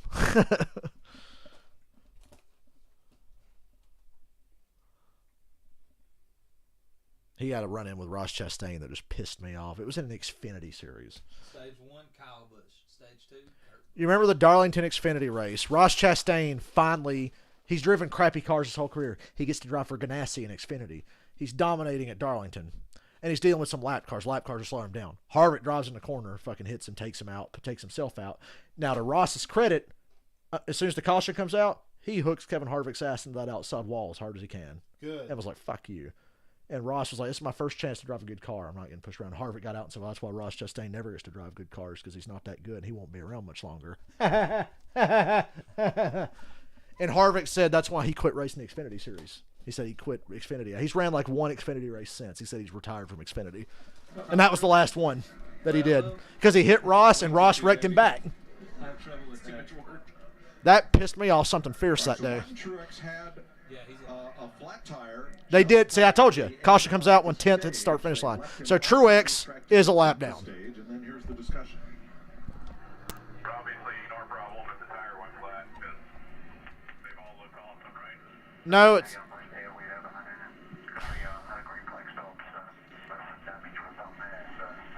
I like how his first instinct is to blame Goodyear. Which sometimes it is Goodyear's fault. It's like, motherfucker, bring a better tire. I think that's set up. To see that many cars having the same thing, it's got to be set up. You can work the tires back and forth. Get a little bit of air built up in the tire before you go. If I'm driving, if I'm Kurt Busch fighting for this win, I'm like, hey, should I be worried about a left rear going down? Because it's happening to everybody that's fast. Almost everybody that's fast. He will get the free pass. The road is open, Vince. Stage 3, we're in the last 100 laps. Everybody's got to pit one more time after this.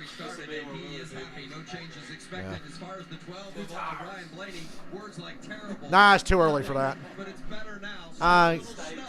Give me 4. Gonna be a slow stop for Kyle Busch as air hose got hung under the car.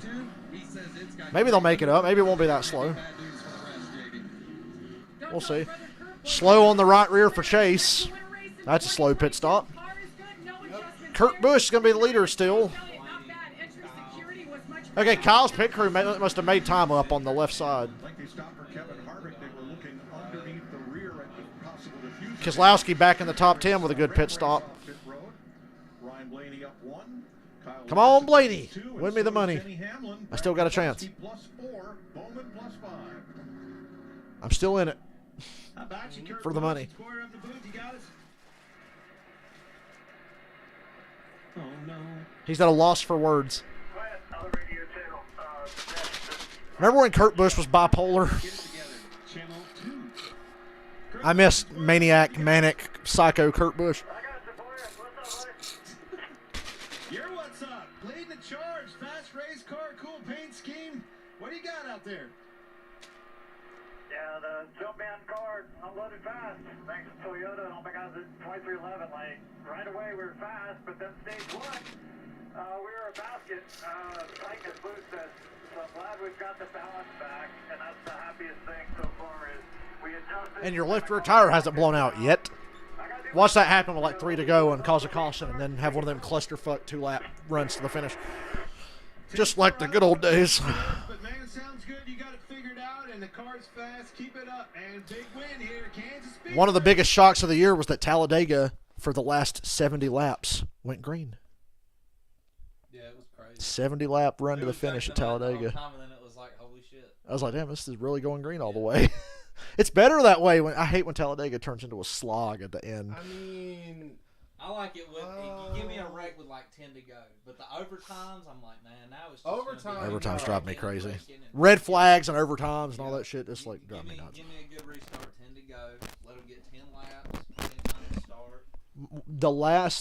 start. This year's Daytona 500 was phenomenal, but before that, the last really great Daytona 500, and there have been decent ones. Daytona's always exciting. 2017, I think the last like 50 or so laps went green, and it was like Chase, Larson, Blaney, Kurt Busch. Kurt Busch ended up winning. They were all single file for a good long while, and then they started jostling. They went green the last 50 fucking laps. It was the greatest thing, and they pitted just on the edge of the fuel window, and then it went green. Chase is leading the race, runs out of gas. Well, he didn't even fully run out. Chase's car sputtered and cut off. Larson takes the fucking lead. Chase drops into like 4th in line. And then, I can't remember how Larson chokes away the fucking lead. That used to be a big thing with Larson. He would choke so fucking bad. He choked the lead away. I think Truex got it. And then Kurt Busch, who was riding in about 5th, was saving gas. Because the guys leading the race can't save a lot of gas. So, like, everybody that led, like, sputtered. Kurt Busch ran, like, 4th or 5th the whole run. He winds up in the lead. He has enough gas to make it. And they get 3 wide behind him on the last lap. That was a great run to the finish. That was, like, a 50-lap run of just about 10 or 12 cars hooked together, staying close together, wondering who's going to run out of gas and who's going to make the right move. After that, 2018 Daytona 500 was bullshit. Austin Dillon fucking hooks Eric Almirola for the win. I'm like, yeah, it's a way to win, I guess, you douchebag. 2019, Wreckfest, multiple overtimes, all that fucking garbage. 2020 was going good until a late caution, and then it became one of those, everybody's going to fucking wreck, and Ryan Newman ended up in the hospital, almost dead. I don't know if you ever heard about that. Ryan Newman almost died. That used to be a thing with him, with those wrecks. And it was so It bad. finally almost took him out. And I was like, Ryan Newman again at Daytona and Talladega. Yes. Ryan Newman's leading the last lap of Daytona 500. Blaney makes a great move. Newman goes to block, and when he turned to block, he lost control. They were going so fast. That thing shot to the outside wall, hit head on, flipped over, and as it's coming back down, he gets hit in the top of the driver's side roof by Corey LaJoie. Hits him, flies him up in the air, lands, grinding on the driver's side, sliding down the track. I thought he was dead. I live streamed that, and you can listen to me on the video. I'm like, oh shit, he's fucked. You could just look at it and tell he was like, there was no roll cage where he was. It was like caved in. I'm like, he's fucked. He is fucked. And then they couldn't get him out of the fucking car, and they wouldn't show the car sitting there. I'm like, yeah, he's fucking dead. I thought he was dead. Everybody did. They said he woke up and was kind of alert, but they took him to the hospital, and they kept him for a couple of days, and he was out for a good bit of it. But he got out of the hospital a couple of days later. That was the scariest wreck I've seen in a while. You remember Austin Dillon hitting the fence? That was scary, but the cockpit of the car and everything was like mostly intact. Ryan Newman had like nothing between him and the fucking racetrack. Really. So, I thought he was dead. It just had to be Ryan Newman. The tire changer finishes up. There was always something every year with mine. Always. Wrong place, wrong time, Ryan Newman. Every damn time. Single year. I guess that's the karmic trade-off of getting lucky and winning a bunch of races, and we're going to fuck you at Daytona and Talladega. And Kyle Busch was too fast on pit road. The leaders had difficulty. Oh, that's amazing. Because now trouble on the left rear. Take Kyle Busch out of contention, especially if this race goes green. So I think Kurt or Blaney or Larson's going to win. I think Kurt Busch, Ryan Blaney, or Kyle Larson's going to win this race. Out of that top 10, they're the three. I don't trust Hamlin. Elliott's decent. I don't think he's quite race winner. Somebody's going to blow a left rear.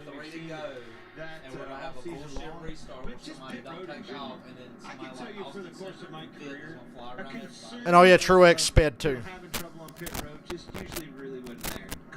But yeah, Kurt Busch, Blaney, Kyle Larson. The winner's going to come from them three. Because Byron's not close enough. Reddick's still fucked. Yeah, Blaney is due. His pit crew screwed him out of a lot of wins this year. Let's have a look at where the Koch family of drivers are running here with 96 laps to go. Denny Hamlin, Joey Logano top 10, Austin Dillon 13th, and Daniel Suarez got into the wall and lost a bunch of laps. You weren't watching when Martinsville happened, where Hamlin slammed Logano in the wall. And they get out, and Joey's like, what the hell was that? And Denny just goes, I didn't see you. And I'm like, see, Joey, that's why you get that treatment. And then Joey smacks Denny Hamlin on the chest and tries to walk away. Denny Hamlin goes to fight him, and Joey's crew guy grabs Hamlin by the back of the neck and flings him on the fucking ground. It's like, let him fight. You want to start some shit and walk away, you fucking squinty-eyed douchebag? Like, come on. Basically, guys, Anthony is like a NASCAR fan who's been in a coma for a couple of years. And I'm filling him in on everything he's missed. Yeah. Oh, Tony? Was that Tony when Joey threw the towel? Woof. Now, I can get with this. Dogs instead of children. Show the doggos. Doggos are cute. So Kurt Busch is fucked, you're saying? That's crazy. The Stage 2 winner's not won anything this year? That is a pretty crazy stat. Sorry, Kurt. So I guess Blaney is going to win. Blaney or Larson. Kurt Busch, Blaney or Larson. That's going to win the race. Kurt Busch or Larson. Okay, so it'd be Kurt Busch or Larson. They're past champions. Yeah. Well, I think of all those times that Jeff Gordon and Jimmy Johnson won here, and it all starts to make sense. And Harvick. I've always loved restarts. They're so interesting. Denny's horrible on restarts, and he just showed you why again. That has not changed. You see, he backed up the entire fucking outside line. I don't know why he's so bad on restarts. And Blaney edges ahead, but Kurt's going to get that run off the top. 3 wide mid-pack.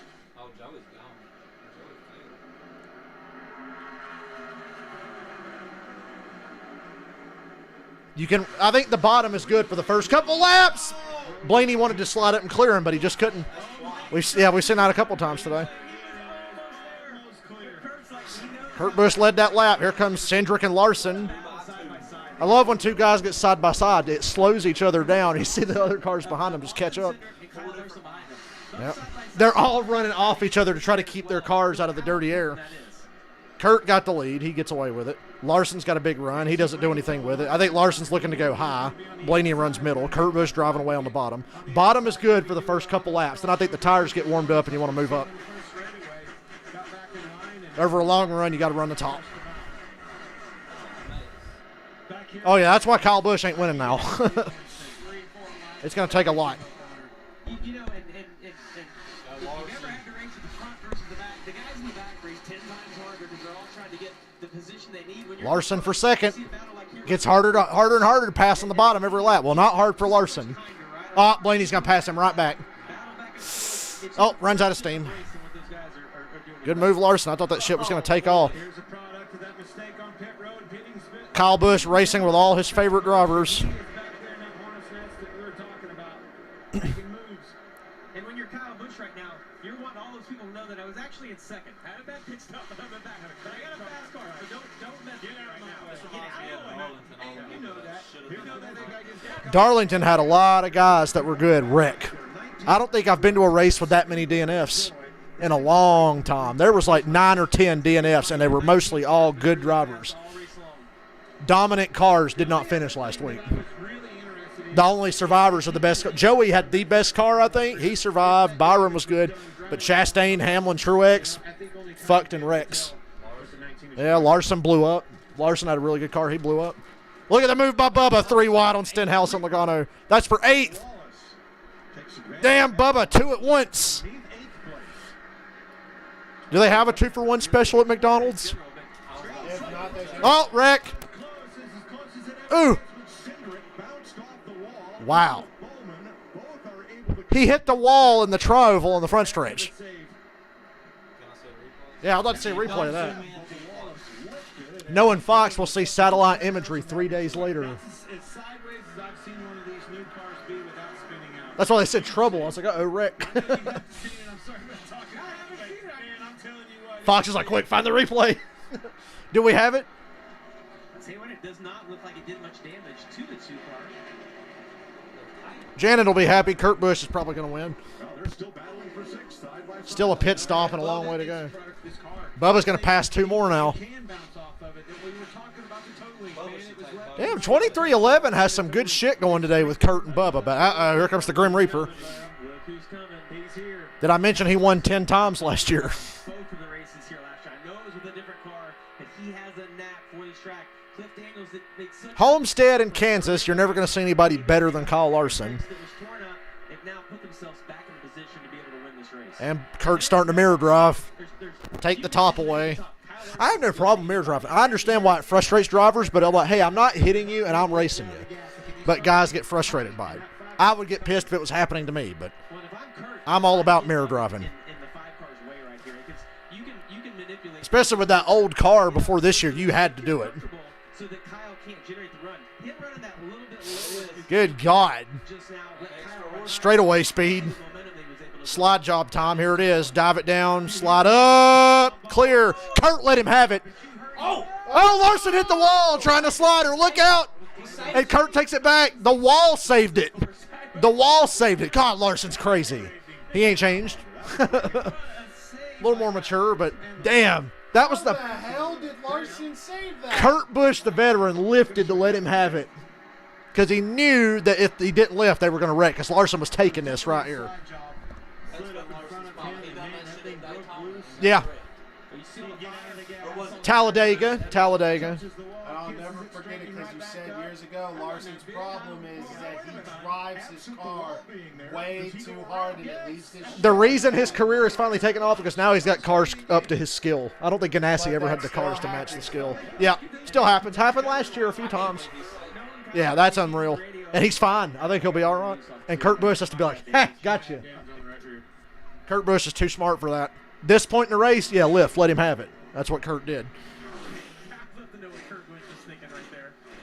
Kurt Busch was thinking, I saw that coming. That's exactly what I was thinking. He knew that something like that was going to happen. It's Larson, man.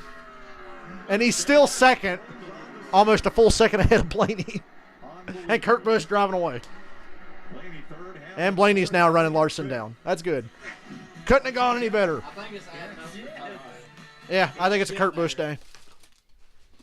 That was that shit. Just got to do good on pit road. That's all they got to do. Do good on pit road, and Kurt can handle it on restarts. Oh, my God. Hopefully not during a pit stop cycle in about 30 laps. Commercial break, we'll listen to Dave Chappelle being a savage for 10 minutes straight. I love Dave Chappelle so fucking much.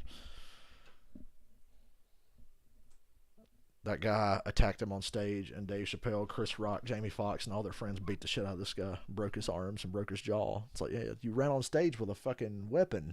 So, what do you expect to happen? Yeah. When the Will Smith and Jada Pinkett thing happened, I posted on Facebook, I said, try that shit on Dave Chappelle. Because I saw it, and I thought the same thing. Don't you try that. Somebody got mad at me. Yeah, I like fucking Dave Chappelle. I'm like, try it on Dave Chappelle, see what happens. And then, my God, it happened. And I'm like, see? My God. When he came back out, he said they're back there stomping. I got to go see this shit. Yeah, and then you can hear Dave had his mic and he goes, stomp his ass. And they all started beating the shit out of this dude. And I'm like, I told you. Chris Rock's too fucking nice. Although Chris Rock was involved in that beatdown on the guy that jumped Dave Chappelle. He was a clumsy The guy did like trip and stumble as he was trying to tackle Chappelle, and then just got the shit beat out of him. He quickly realized what was about to happen, because if you watch him, when Dave throws him off of him, the guy starts looking to get the fuck away, and like there's 4 black dudes standing there like, where are you going? Drug his ass off. They should have had the fucking, like in the cartoon when they drag you off by the cane, so like, whoop, beat his ass. There's Ozzy. Yep. He likes to go in the attic. He's a fucking weirdo. Kurt, Kyle, Denny, and Bubba are 2/10 quicker than everybody right now. That makes a lot of sense. Which, it being Bubba, Kurt, and Denny are on the same team doing it, but Larson's doing it. Kyle's already back up to 13th. I mean, hell, Kyle Larson's apparently wanting to go into, he wants to go to Japan to do some Tokyo. Denny Hamlin passed Ryan Blaney for 3rd during the commercial.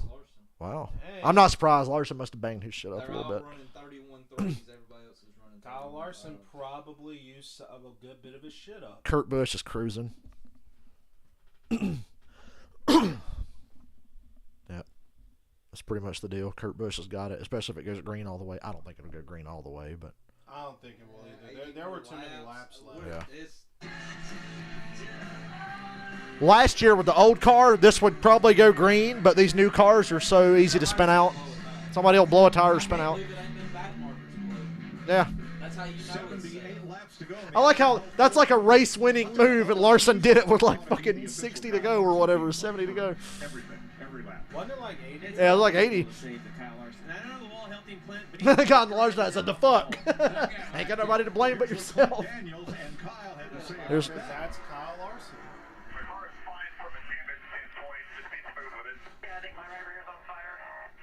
Yeah, I'm sure it is, dude. You drifted about 30 yards in that thing. I'll use up the rear tires, so they need a caution or something.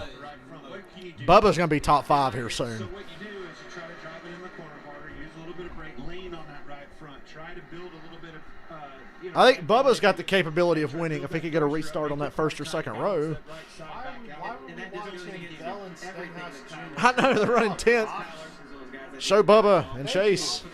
Now this is more worthy of showing. He runs 8 or 10 laps. It's going to cool down. Come on, obviously, I Chase think and his Larson, you adrenaline's gotta got to hold come on down a little to bit. it. Kyle Busch back up to 11th. He's moving pretty quick. Not Kyle Larson right now. By the way, Kyle and Stenhouse don't like each other. Come on, Stenhouse. They've had some run-ins. Kyle, It started at Daytona a couple years ago. Stenhouse caused a couple big wrecks and took out Kyle, and Kyle basically just shit all over him. And rightfully so. Stenhouse drove like an idiot that day. I was actually on Kyle's side. And then the next week at Kentucky in the garage, Stenhouse confronted him. They caught it on camera. Kyle was sitting in his car before qualifying, and Stenhouse basically came in and was like, "You got a fucking problem with me, dude?" And Kyle wouldn't even look at him. He was talking to him, but he wouldn't look at him. And he's like, "You got a fucking problem with me or what? Like, what's your fucking deal?" And of course, Kyle, the person he is, can't be a man about it. And Stenhouse fucked up at Daytona. But Stenhouse didn't appreciate that Kyle was going on and on about it every interview. Fucking dumbass. Ricky Spinhouse Jr., Ricky Wreckhouse Jr. Kyle was saying all that shit about him. That's like, if you're going to say all that shit, Kyle, back it up, dude. He called him Ricky Shithouse, Ricky Wreckhouse, all kinds of stuff. Just running his mouth. Because Stenhouse wrecked like half the field at Daytona in 2019, or I think it was 18 or 19. And that's fine, that's fine. But if Kyle's going to talk shit, back it up. Yeah. Although there was that time Kyle did punch Joey in the face, but he punches like a girl, so it didn't even hurt Joey. And then Joey's crew beat Kyle's ass in the middle of pit road. That was at Vegas about 3 or 4 years, actually over 5 years ago now. But to Kyle's credit, he marched right up to Joe Logano, popped him in the jaw. Hit like a girl. So that's a damn shame. Like, can just once somebody who can actually fight go up and hit somebody? I saw Ty Gibbs punch Sam Mayer in the eye right in front of me at Martinsville in the Xfinity race a few weeks ago. Let Ozzy out if you can, Dylan. He's very grateful. Today is the day. The racing gods must be on Kurt Busch's side. Urinating Tree talks about the football gods. The racing gods are much more cruel. If it goes green, he's got it. You can make it from inside a 60 to go. You can pit and make it.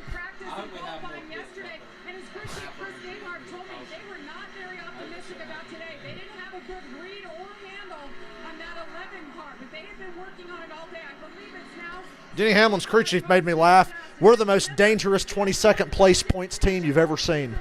It's like, yeah, sure. Oh, Chase lost a tire. Oh. Okay. There's your caution. You can't under green. It ran that long before it came off. Damn. I thought it was the weight. Just the damn. The whole fucking tire. That ain't happened since like Daytona, I feel like. It happened at Daytona with somebody. I want to say it was either Justin Haley or Hemrick. Well, there's your caution. You got to pit here. You probably can't make it, but you got to pit. Everybody's going to pit here. Too early.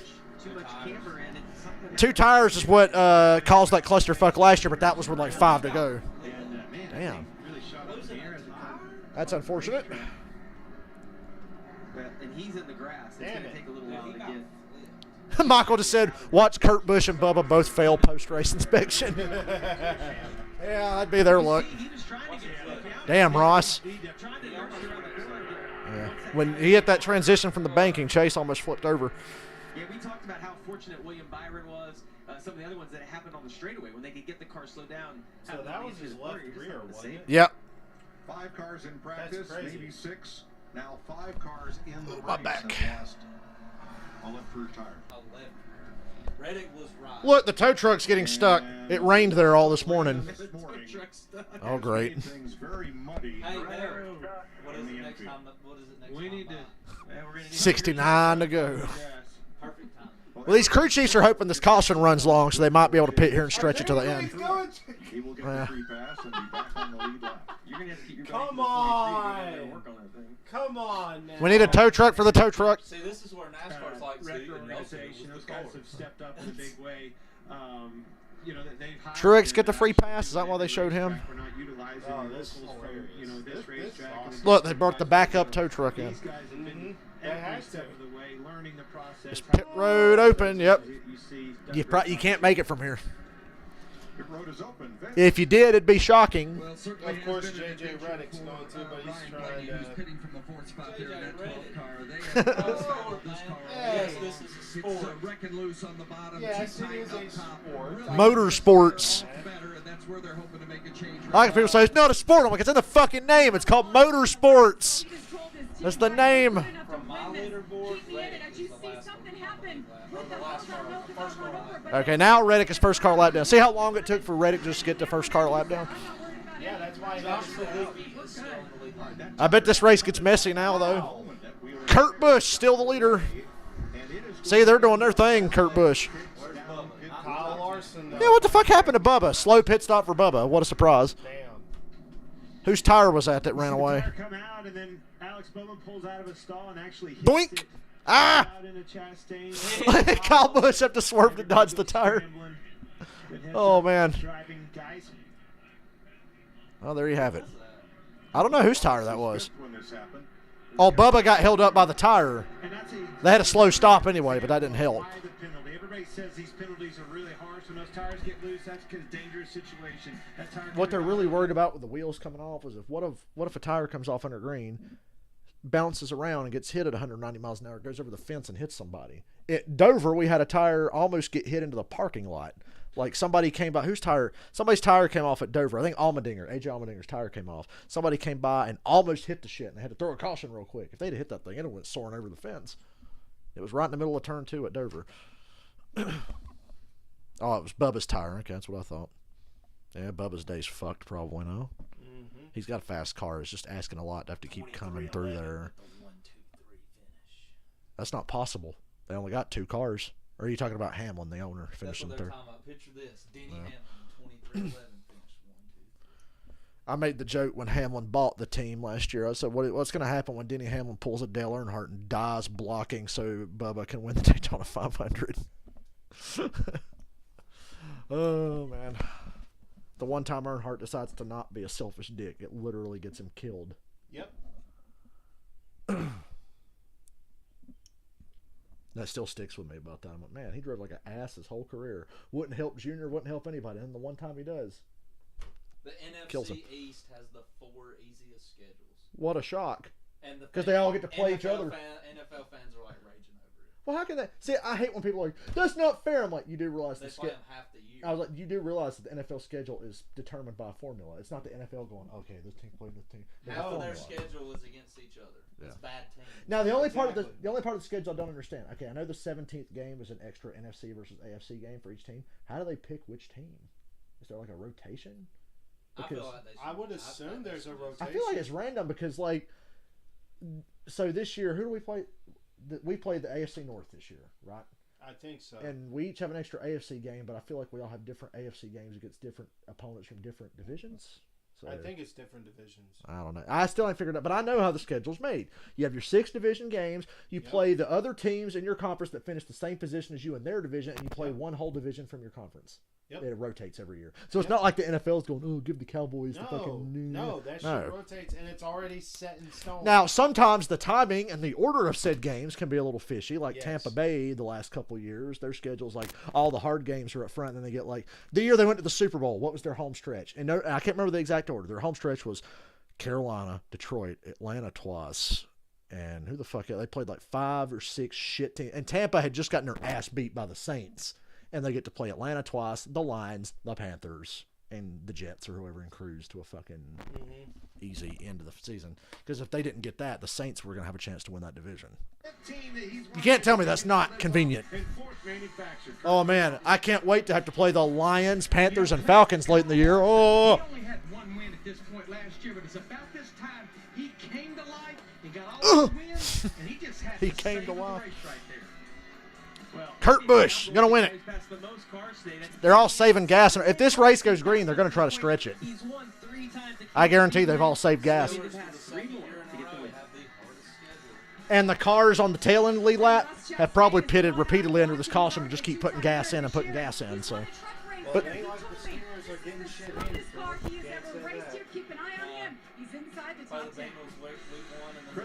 you think Cincinnati's a one-year wonder? I think they're good, but I think they're not the shoe-in that people say they are. They're really not. They're good. I think they're better than that, but not much. I think. Yeah.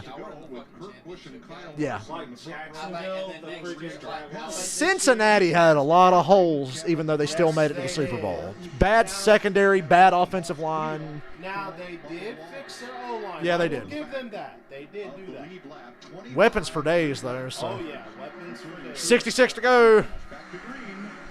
Kurt Busch, Kyle Larson.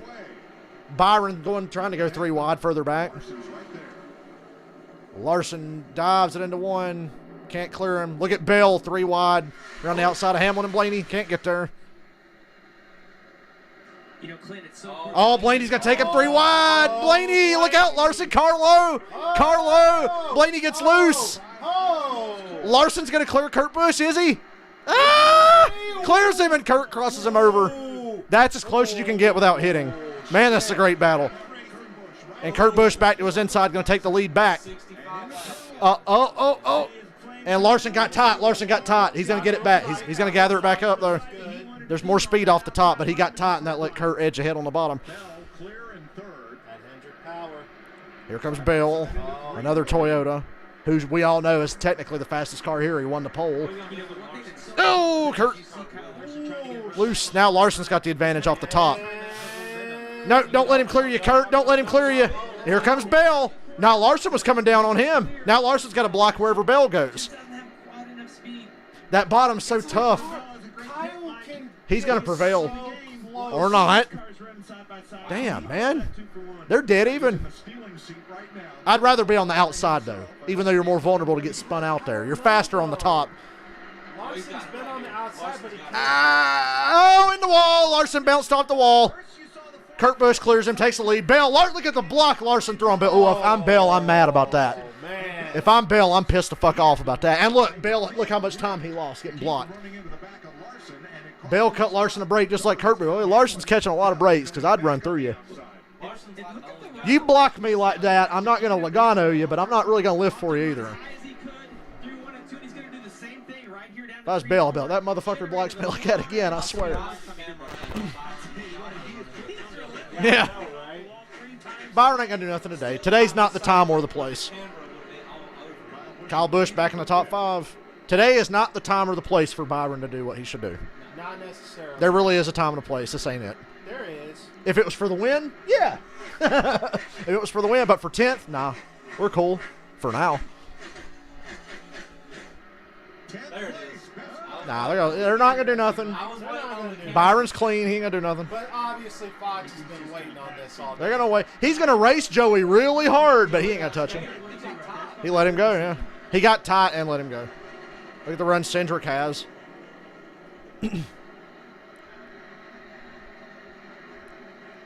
Talk about retaliation. That's the best retaliation you can get. It ain't the time or the place. Yeah. Hamlin and Kyle Busch, after all these years, still in the same car, still teammates. It's crazy to think about how long they've been together, since 08. Go back and play an old NASCAR game and count the guys that don't race anymore. It's getting higher every year. And then you go back and count and see who's still in the same ride. They're like the only two.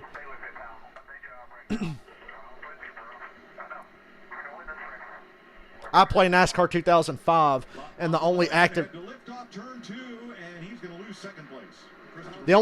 drivers left from 05 are Kurt Busch, Kevin Harvick, and Biffle. Yes, Biffle's back part-time. Greg Biffle was gone for about 5 or 6 years. He runs part-time now. In one of the worst cars imaginable, but he runs part-time. So, yeah, Biffle, Harvick, Kurt Busch. Nobody out here is driving harder than Kyle Larson.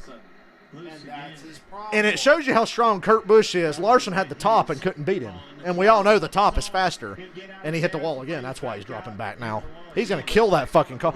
Yeah, there ain't going to be nothing left to his right side. He's getting passed by Kyle Busch now. When you get against it, you're rubbing it. It's not near as impactful on the car as what we saw off of turn 4. Vince? Well, and it certainly hasn't been all of a sudden, Jamie, in regards to that 18. They are really good and have been throughout most of this day today. But they got that pit stop speeding penalty a couple of stops ago, and he's had to run back through the field. But he loves his car, and that's often bad news for the others. Kurt Busch's biggest competition now is his brother. Bell's good, but he ain't going to beat Kurt. I think Kyle is Kurt's biggest competition now. And look at how far back Kyle is. Yeah. Oh, he's in striking distance, though. Maybe. One caution or one pit stop. Yeah, he's going to need a caution. 1.3 seconds as we go Fox side by side. Funny how I still just don't believe in Bell, even though he's second, but he only passed Larson because Larson's busting his ass. Kyle's having to come from the back. Kyle's better than Bell and Larson right now. Keeps using his stuff up. Yeah, he's back in front of Kyle somehow. He is, but it's like I don't pure talent. God, Kyle, like Larson, dude, you got to stop using your stuff up for like the first 2 laps of a restart, man. Like, come on. He just wants to get that clean air. I know, but. You gotta be patient. He's not being patient. Patience was Kurt Busch lifting and watching him bust his ass. That was the difference there. Mm-hmm. If Larson would have had more patience, he'd have first by now. Yeah. He would have worked Kurt over. I wonder if they're just like still in the habit of the old car where it was so hard to get in front of somebody where you had to do that. Now it's like you can kind of chase somebody down. Yeah, you can just hang it back, and just wait a minute. But I just think Larson's in the mode of that shitty car we had before where it's like, I got to stay with him because I'm going to get stuck in his dirty air and I'm fucked. Yeah, that's definitely a lot of it. I love Buscher's paint scheme, the Castrol car there. It's really cool. Yeah, the 17 looks good. Like I said, Roush, Fenway, Kozlowski, whatever the fuck they call it now, have some cool looking cars. Roush, Fenway. I think they call it RFK racing. Yeah, RFK. Yeah. Jack Roush is slowly turning into fucking Petty Enterprises. They're going to have like 1 million different fucking co-owners, and the team's only going to get worse and worse and worse and worse and worse, like Petty has. Remember, it was Petty Enterprises, then it was Petty Evernham, and then it was Petty Motorsports again, and now it's Petty GMS, and it's like the team's not getting any better, although they're a little better now. Coverage begins 5 p.m. All-Star race next week. And then the All-Star Open, which will transfer drivers. The Open is the best race every year at the All-Star race. Every fucking year, the Open. Because, the All-Star race is only for guys who have won this year or last year, past champions or past All-Star winners. The Open is the race for the guys to try to race their way in. That's always the best race. Yeah. I think Reddick Almirola. They got out of the car and we was like, damn, dude, they look like they were Oh, yeah, man. Yeah, because they had the All-Star race at Texas in July last year, and it was like 105 fucking degrees at night. It was like 100. Not funny with you, is it? Kurt Busch started this race in fifth place. He has now led Not this year. laps. Christopher Bell has led 37. Bell is 2 seconds back. Larson's like, I'm still top 5. 4/10 back. It's a flesh wound. I'm fine. I don't know how he held off Kyle Busch. It's just the top. Running the top. Kyle's having to try to go to the middle or bottom, and Kyle's car ain't good down there. Without an issue this weekend. How about a Fox Sports Sunday? Crank it up. I remember this. The announcer, yeah, really, nothing has changed. Crank it up, but Isn't it amazing to see all the stuff that's changed and then the stuff that's still the same when you haven't watched in a couple of years? I'm never going to go through that because I've never stopped watching, so to me it's just been a natural evolution. Some of this has to just be like, oh, that's how that is now. Yeah, some of it. But this, I've always hated the crank it up shit. I've always hated it. We're tired. We need a break. Turn the car volume up. Even though I saw a meme. Somebody photoshopped. They had a big green screen thing that said "Crank it up" for the Daytona 500. Somebody photoshopped it. It said "Fox Sports, shut the fuck up" in big letters. I think I have it saved on my phone. I might have deleted it.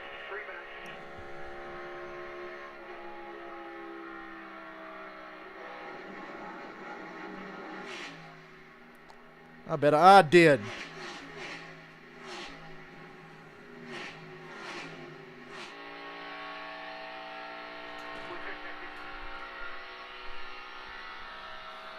Oh yeah, Kiss Cruise pictures. Look how close I was. Oh wow.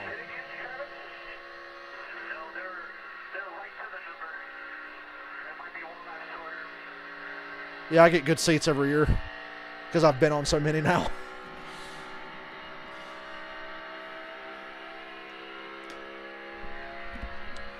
It's so weird. I wasn't going to see Kiss until about 4 days ago, and the show's Tuesday. It's kind of weird to get tickets that late in the game. It's a show that got rescheduled from last year because Paul had COVID, and I had tickets to Atlanta last year. Atlanta was in August. Paul got COVID. Raleigh was the next day. They postponed both of them. Atlanta was in October. I went to that, and because Raleigh got pushed to this year, now I get to go to Raleigh too, so extra Kiss show because of rescheduling. There you go. I wouldn't have been able to go to Raleigh last year because it was the day after Atlanta.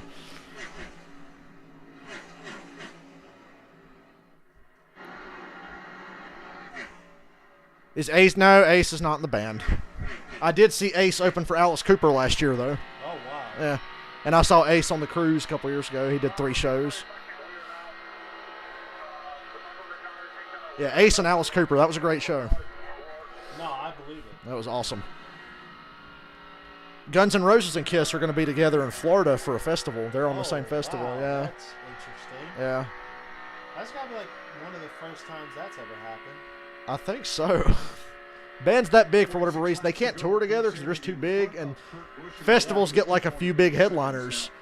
But it's funny how Kiss and Guns N' Roses ended up on the same one now. Yeah. Come to pit road, would they stop again? And they said they were right on the number. What's the bigger picture, Larry? Well, there's 2 or 3 big pictures, Mike. I mean, yeah, the fuel window's 50. Kiss will be done after early next year, I think. If it wasn't for COVID, they'd be done already. The last Kiss show was supposed to be July of last year, but obviously COVID and stuff and pushing things back. Because they told us on the cruise the year before COVID, yep, last show was like July 17th, 2021 or something in New York City. Well, that obviously hasn't happened yet.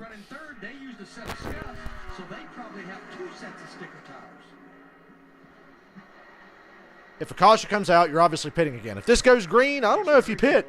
Sounds like we're going to be right on the number. It's going to be a fuel mileage race if it goes green. That's when I start looking at guys like Stenhouse and Byron who are not as fast, not burning as much gas. But it's funny. I think these cars get better mileage than they usually think they're going to get. Because it's always like, oh, they can only go so far. Then there's always somebody that goes like 10 laps longer than you think. And cautions help, but they've only had like 1 or 2 caution laps since they were on pit road. Yeah, I guess right now you probably could save a bit, but not. Yeah. Although if you're Kurt, you can't even afford to save because Kyle's hauling ass. Kyle is hauling ass. It's Kurt versus Kyle. That's what this is. 15 were Yeah. all on pit road the same lap. Kurt versus Kyle. Hopefully they keep it clean. Be a factor. If we stay green, we'll see. Some guys will start pit further back that don't think they have any chance. They will pit in the middle of this run and hope to catch a caution towards the end or something, or have everybody else run out of gas or something.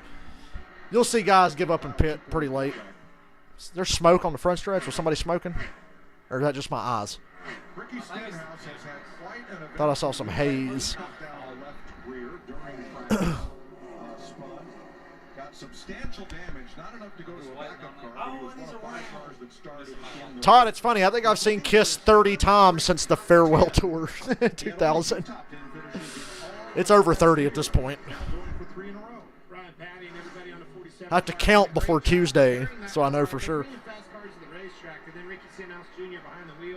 3 Toyotas, 1, 2, 3. God damn it.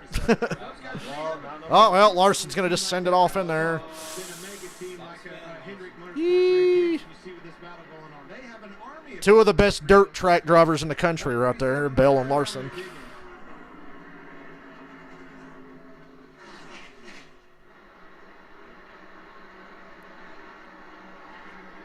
Truex is 11th. Took him long enough. He got the free pass a little while ago.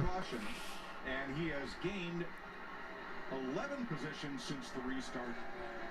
From 22nd up to Hamlin and Bell now. Clint. Larson is like a roadblock between 3rd place and the top 2. He really is. Because Larson's 5 seconds behind them, but he's keeping everybody else behind him. As much as I hate to see that, because I love playing with the fans and coming up with questions, and the Foxbet Super 6 Stage 2 contest is so much fun, but it just wasn't in the cards. That means, Jamie, we're going to buy one more round of barbecue before we go. Oh. Yep, spinner on the front. Harvick. Oh, he saved it. No yellow, no yellow, no yellow, no yellow. No yellow. Literally smoking the tires. Harvick thinks he's got a tire going down. He's off the pace. Wow. Or did he just get loose? Harvick was 14th, and caution waves. Caution for what? Yes. Might be some fluid on the front straightaway. Hey, fluid on the front stretch. Okay, I see shit on this camera. Maybe that was it. Maybe he did hit fluid. You see the shit on the camera and he gets sideways here. He hit some fluid. They're right. Good call. Okay, fuck me. I'm wrong. Fuck me. I was wrong. He had to have. Because he's got shit on his fucking camera and he got loose. He thought he had a tire going down. Yeah, no, he just hit fluid or something. Yeah, he hit something. He had to have. If they're going to throw a caution there, it must have been that. Because with the way he's talking, he didn't just randomly lose his car. Harvick's not the kind of guy to just spin out either. No. And he didn't have a flat tire, so. He was fine. He was just driving the line like everybody else. Larson was more sideways than he was, and they stayed green. Time to pit. It's the money shot. I mean, the money stop. I make that joke every week. This is where Kyle Busch is going to win the race here. This is Kyle Busch's golden opportunity. Like I said, he was in striking distance, and now he's there. But Kurt's really good.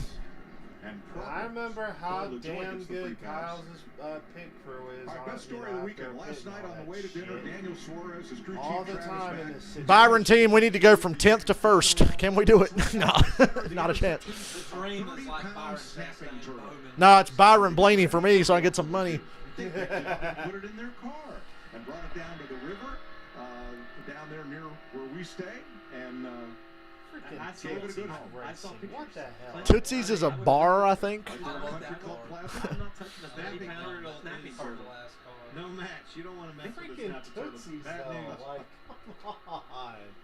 I can't take it. What's next? A car sponsored by Peggy Sugarfoots from King of the Hill? Oh, yeah. Give us a wave. Hey, Turtle. Here you go. Looks like every guy that comes into a Dollar General. Yeah, kind of. Does your Dollar General get super busy? Not super busy.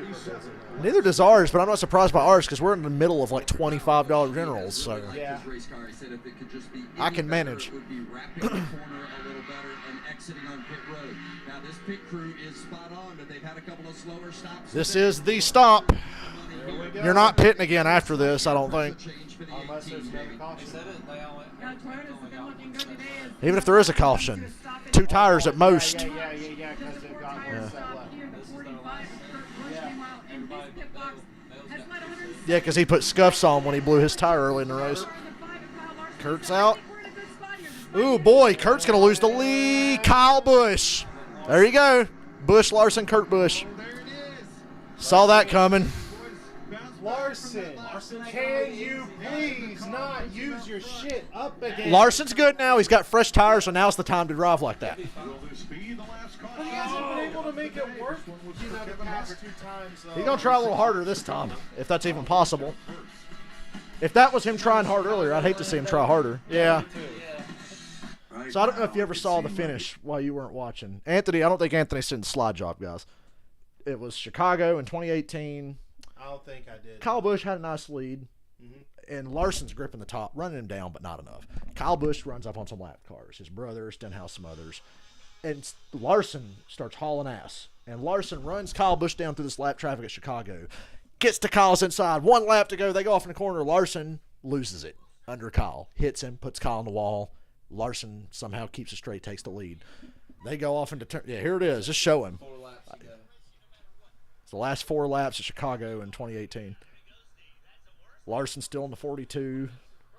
Kyle in 18. Then they're all lap cars they're up against. Yeah, we're showing Anthony the slide job. He hasn't seen it. It's called slide job because just listen to Junior when it happens. I love that Anthony hasn't seen this.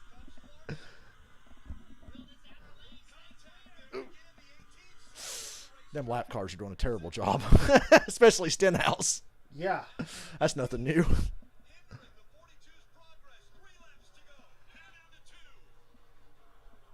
Junior's hilarious during this.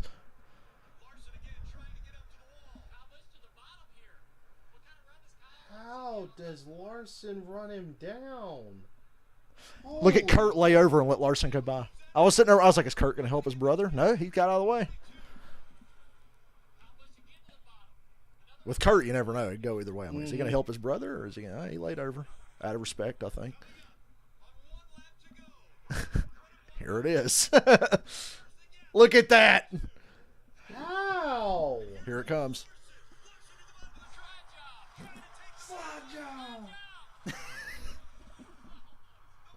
Oh.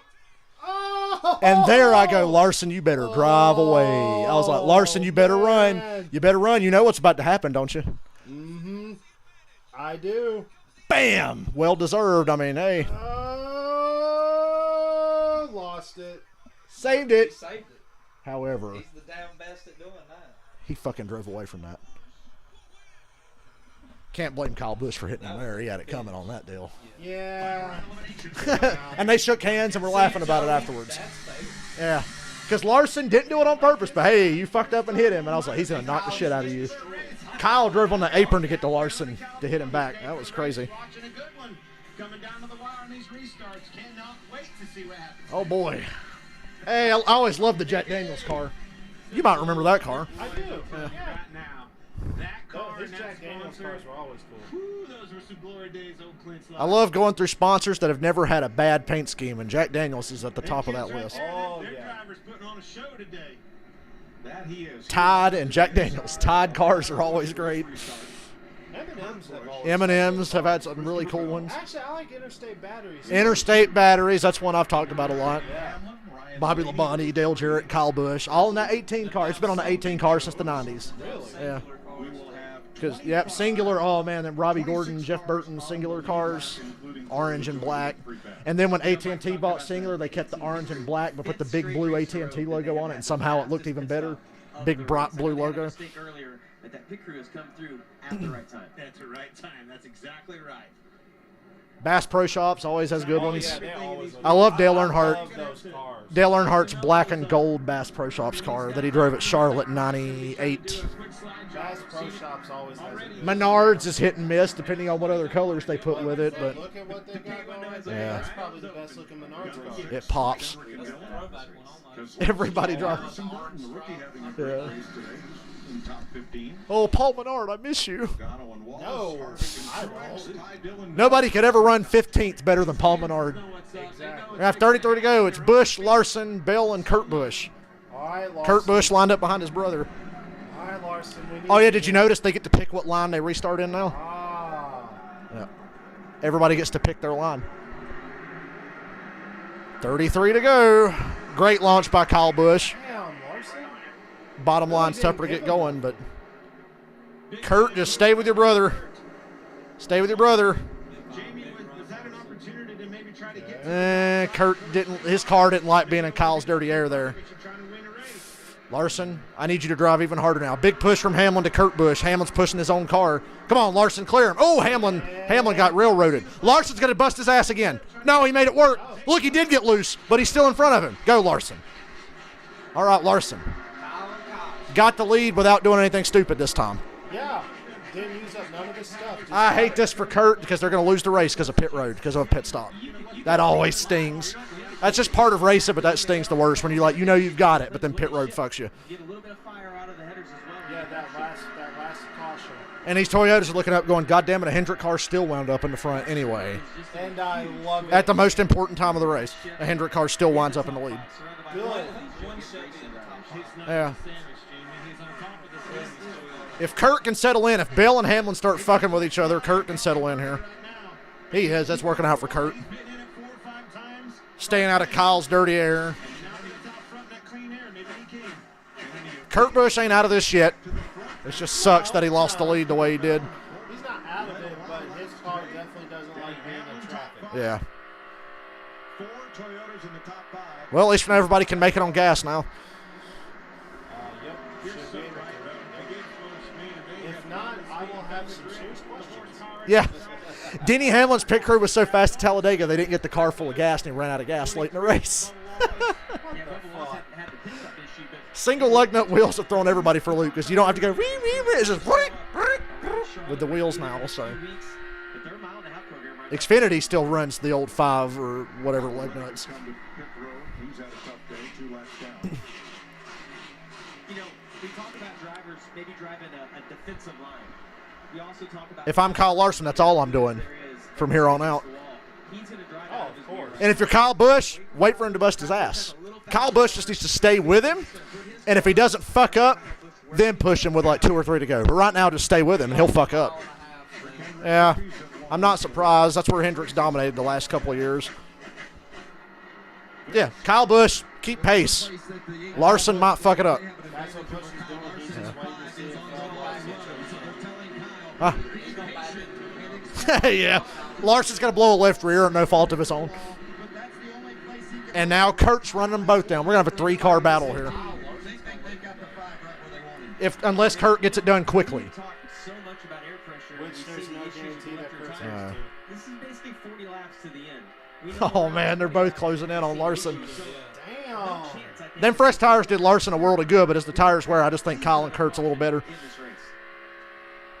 Well, Martin Truex and Bubba Wallace have been flying. You said KB's going to pass Larson. Yeah, which KB? There's 2 of them there, and they're both pretty fast right now. Lost wheel penalty, and Truex a speeding penalty. They've had a lot of space to make up, but they're moving in the right direction. Both of them. Truex now just cracked the top 10 after restarting 17. By the way, Busch and Larson have finished 1-2 repeatedly, with Busch winning every time. Ever since Larson came into the sport, it's been him and Kyle Busch constantly. And they always race pretty clean. The slide job was as dirty as it got, and they still shook hands after that. But through the Xfinity race, the Cup race, it's always been Busch and Larson whenever they're together. You see the top work. You see Ryan Blaney right here. That was almost a caution. Well, it's safe to say I'm not winning any money after that move. It's the Kyle and Kyle show. It's the Busch and Busch show. Who do you like? Yes. All of them. This is about to be hell. If the three of them stay together, I almost don't want to see a caution. I want to see them stay together and just see how it turns out. Yeah. That's what we call it. Here, all right. We'll get our picks together here in just a bit. You better go side by side. They're going side by side. Okay, good. We better be going side by side. Yeah, because I want to watch this. I don't want to miss a second of this. Screw commercial. Screw that. I like the NASCAR commercial during the NASCAR race. For all you morons out there. Race next week. The All-Star race. No points, just money. That screams wreck. Usually happens. Always does. Just money, wreck. Yeah. It always. And I like how they're outsiders. Like, man, the All-Star race don't mean nothing. I'm like, really? Because the drivers drive like even harder in the All-Star race than they usually do at other races. They drive like maniacs during the All-Star race, and it's amazing. The reason the All-Star race got its reputation is because of shit like that. Yep. That car over there was involved in a fucked up All-Star race finish once. Him and Darrell Waltrip wrecked and Jeff Gordon won. Of course. Yeah. Don't tell my dad that the wreck was Earnhart's fault. He'll fight you. I have to go back and watch. It's been a while since I've seen the end of that race, but that was 95. One Junior checked up for Newman.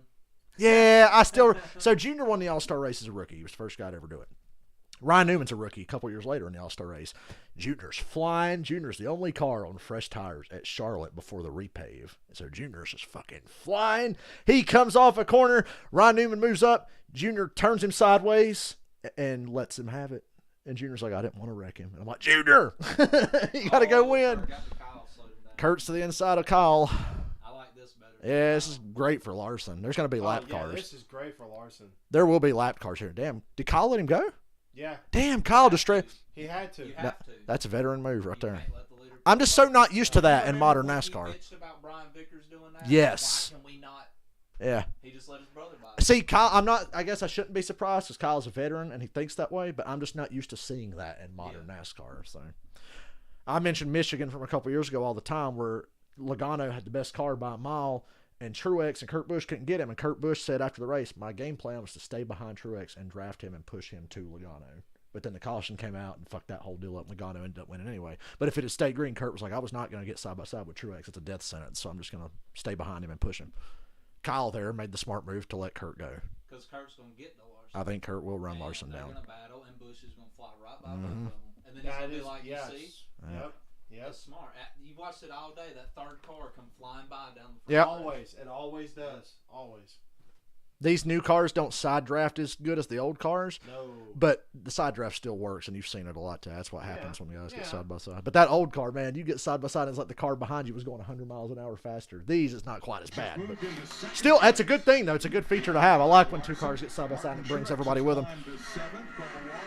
But yeah, Kyle didn't want to fight his brother. No. Otherwise, Larson Larson is searching. He's right against the Larson's looking in his mirror going, what do I have to do to stay in front of Kurt? But I don't see him staying in front of him.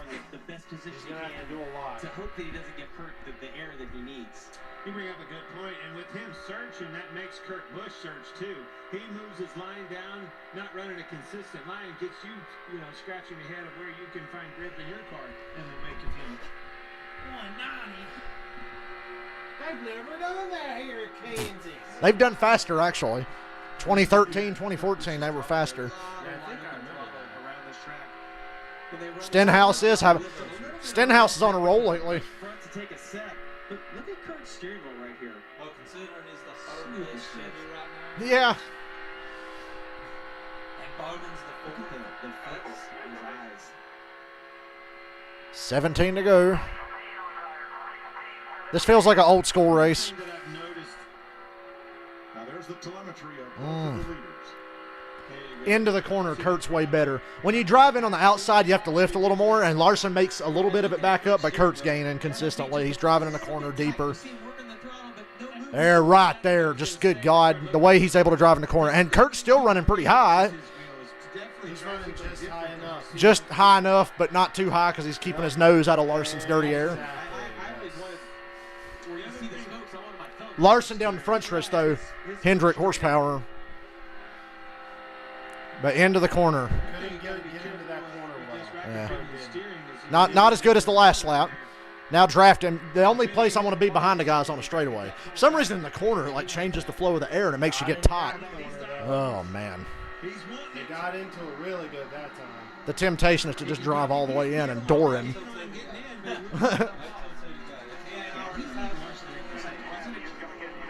Kansas once again showing why it's one of the best mile-and-a-half tracks. Lap cars are going to play a problem here, although most of them are staying out of the way. Cup is so competitive now, you don't see that many really slow lap cars. You'll see like one every now and then like that.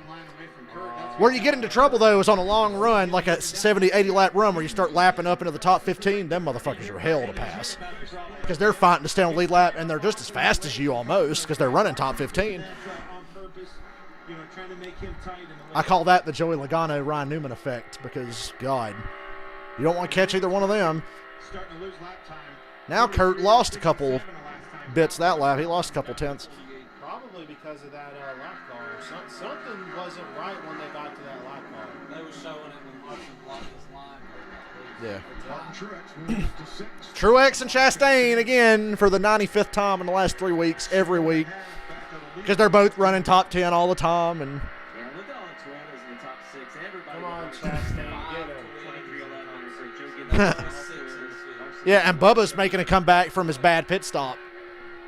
I think Bubba's got a shot at a top 10 by the end of this. Come on, Kurt. I want to see a show. Will Larson make the mistake, though? You're going to have to wall it to get to him, I think. You have to risk just hitting the wall.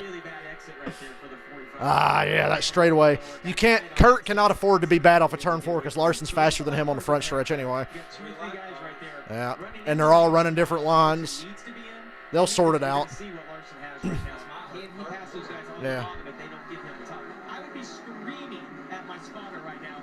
Get to those guys. I'm leading this race. Tell them I need the top of the track. Kyle Larson dominated this race last year, but it was Larson won the playoff race at Kansas last year. Should have won this race last year, but shit happens. Well, we are at 21 laps now, 22. We've got 11 to go, so right there, we're in that threshold of all these tire issues, left rear tire issues. Uh-huh. Can they go another 11 or 12 laps? Yeah, that was a good lap for Kurt. Notice Chase is not a dickhead like Joey Logano. Oh, my God. If that was Logano and blocking for Blaney, Logano would have cut up in front of Kurt there. But Chase stayed out of his fucking way, even though Chase's teammates leading the race. Yeah, that's another reason Kyle Busch don't like Ross. Kurt and Ross were teammates at Ganassi last year. Kurt was running down Kyle late at Atlanta. This was old Atlanta. And Ross was lapped down. He parked that shit in front of Kyle Busch for 10 laps and let Kurt get to him. And then as soon as Kurt got to Kyle, Ross pulled over and Kurt passed Kyle and won the race. And I'm like, yeah, that sounds about right. So every time it's come down to Kurt and Kyle Busch, it's always been Kurt coming out on top, oddly enough. Oh, boy, Kurt's right there now. 9 to go. Uh-oh. Larson's having to deal with the air off the cars in front of him now. Yeah, buddy, this is it. This is it. The lap car doesn't know who to get out of the way of because they're both going to try to block each other into the lap car. Oh, Larson lost it. He got loose right there. Now Kurt's pushing up the track, and Larson's getting back in the gas. Hell, the looseness made him faster. Oh, this is great. 8 to go. Isn't that what they say? Loose is fast? Yeah. Larson was able to carry that momentum still. Oh, Kurt's going to try to do the move. No. Larson's brushing the wall. Kurt did not put him there. Larson hit the wall on his own. Yeah, Larson did. Kurt takes the lead. Now watch Larson blow a tire and a fucking caution come out, and we're left with a whole other clusterfuck to deal with. There you go, Kurt Busch leader. Come to 7 to go. Show how close they were. They were close together, but Kurt didn't hit Larson. I don't think he did. Yeah, Larson was already hitting the wall before Kurt ever came up, and Kurt never touched him, so it's all good. And Larson will agree. Because Larson's not a little bitch like some people. Yeah. Remember when I said you were going to have to wall the car to have a chance? That went for both of them. Larson had nowhere else to go. Yeah. Larson might be the fairest driver. Yes, like I just said. And that's right. You know, That slide job shit you just watched. He was like, whatever. When shit like this happens, he's cool. put the pressure on him, gave him a lane. Kyle Nobody's done anything wrong here. to his outside. Bubba Wallace top 10. I said he'd get back in the top 10. The car is getting free, just like it has every run, and unfortunately got involved. But I don't know that it might not be over yet. Now it's going to be a long 5 laps to see if we're going to get a caution or not.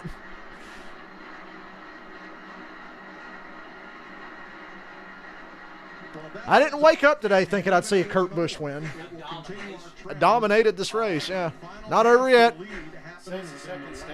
Yeah. Car's gonna blow the fucking tire on the rock flag, and then Larson blows it to 3 and Kyle Busch. There's their stat again about the stage 2 winners.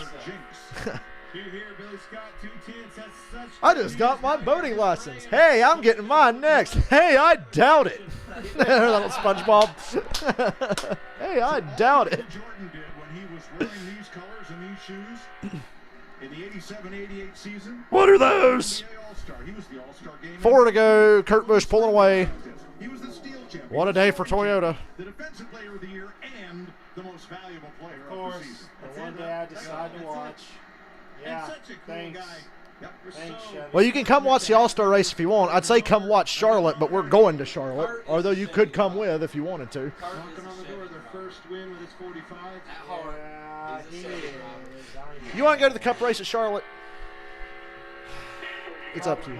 It's on a holiday. I didn't know if you would be interested. What a good weekend to choose the paint scheme to have the flight on the hood of that. This will be a good one. This car is sure taking flight today. I like how we're talking like he's already won, but I'm just terrified because we still got another lap and a half for something to happen. Chief, what I'm saying is it's Yeah, flying. no, That the car's person who flying. wins the stage doesn't win the race, right? That's the stat. Well, the stat also says that he'll finish outside of the top 10, so he has to wreck. 2 laps to go. He has to wreck. If he gets to the white flag, it's all we're doing. And we have to, So have just a caught chance to him, win. but they are But it's these going to two be are an at least inch are or single it's a file. champion. Which would be Kyle Larson, right? Yeah. Kyle or Chase, but Chase ain't in contention. Larson still in front of Kyle Busch. Kurt Busch wins with every fucking team he drives for. Lap car on the bottom, 2 He's driven for like almost everybody at this point. White flag, credit one bank, 1 to go, all that stuff. Kurt Busch is out front. Let's hope his left rear tire makes it around, the white flag. as well as the rest of the car. Let me be more specific so you don't fuck me. According to the statistic, he won't, but it looks like he's going to. This will be 23-11, second win. Bubba won Talladega last fall. I got the shirt for that, for Bubba's Talladega win. Conversation with Michael Jordan. What if we go racing? Toyota jumped Kurt Busch with another team. He wins no matter what he drives. and here comes Kurt Busch. Busch to deliver the jump and the victory. Kurt Busch wins. Wow. Every Toyota finished the top 10. Yep. Of course. He got the job done. This is going to be a big celebration. You're going to see Oh, I this haven't. guy It's been years. Kyle Larson won Around the time. 2015, 2016, you'd see it a lot. That breaks Kurt Busch's string. In 3 of his last 4 wins, a driver named Kyle finished second. Michael McDowell got spun on the last lap. Who cares? Kurt Busch won. Yay. Hey, pole sitter Christopher Bell gives him a victory nudge, and 23-11. I love it when they do that. Yeah. And I think that car's a one-off. I don't know if that paint scheme's running again. Larson second. Thank you, guys. Thank you. Thank you. As many different stars as Michael Jordan has. Denny Hamlin, Christopher Yeah. Bell, Oh, yeah, Martin definitely. Truex, 5 Toyotas in the first 6 spots. Yeah, good call on the Kurt Busch pick today, lady. I just wasn't ready to trust a 23-11 car, but damn, they had a complete race. Old Burt Cush. Chastain 6th, Stenhouse 8th, Bowman and He beat the 2 calls. 10. Yeah. Most of the time, look. It's the 34th career win. Yes. Somebody that dumb. When somebody like Kurt Busch is out front, I just assume something bad's going to happen. Roberts for Kurt Busch. The last one, 27 starts ago in Atlanta. I know it's a Toyota, but it's Kurt Busch. Last year. It's his first year in a Toyota. He's only ever driven Chevys and Fords before this, and Dodge for a couple years. Kurt Busch.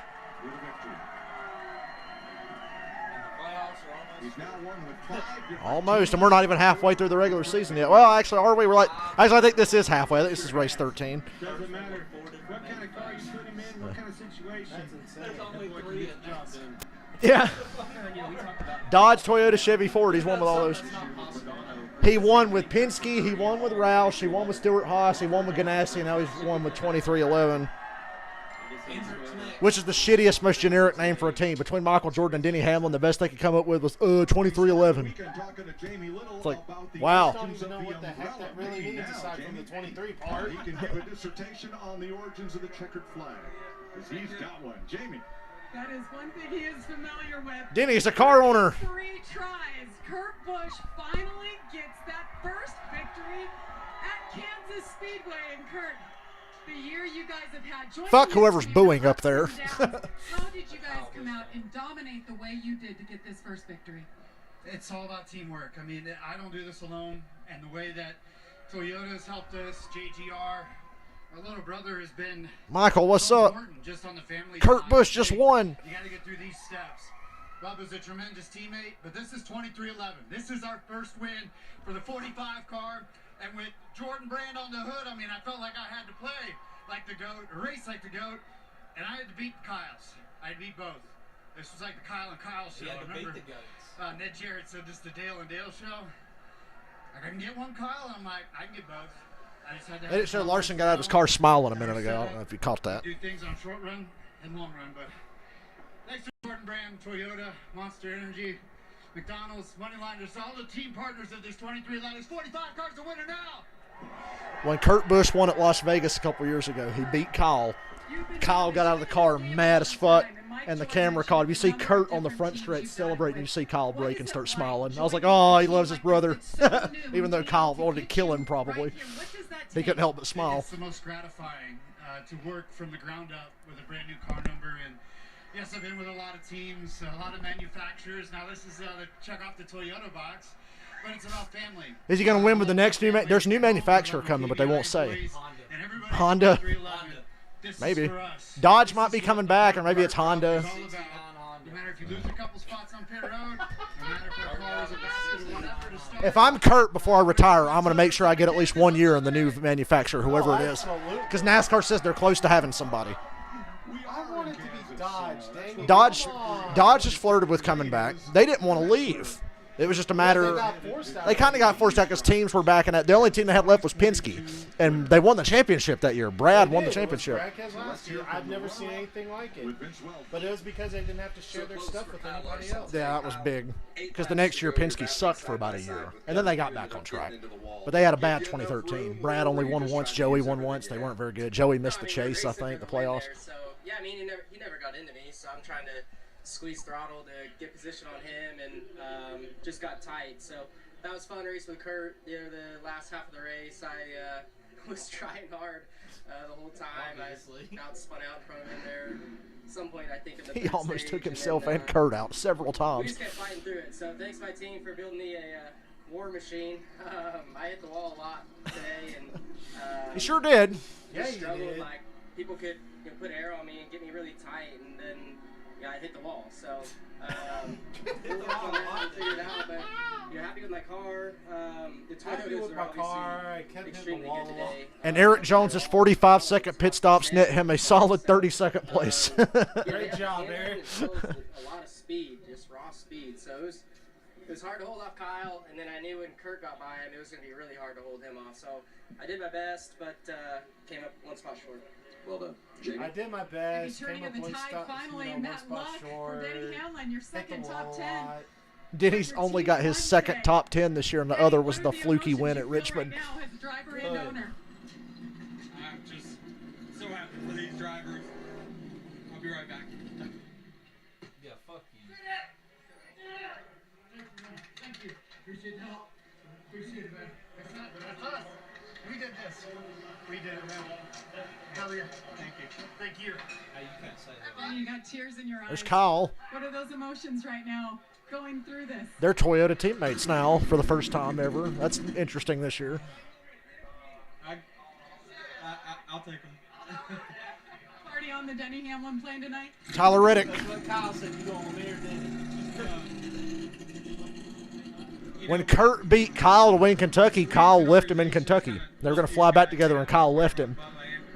I thought that was funny. So many mistakes that we made on pit road and whatnot, and Bubba got let down again on the last stop, but he was fast. Everybody has a Honda Civic. It's like the official mascot of poor people. We had to go back again 3 times today.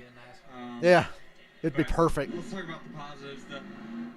Just can't think. Sponsored by fucking North Carolina State Lottery and whatever. to drive that car and then have that thing so fast there.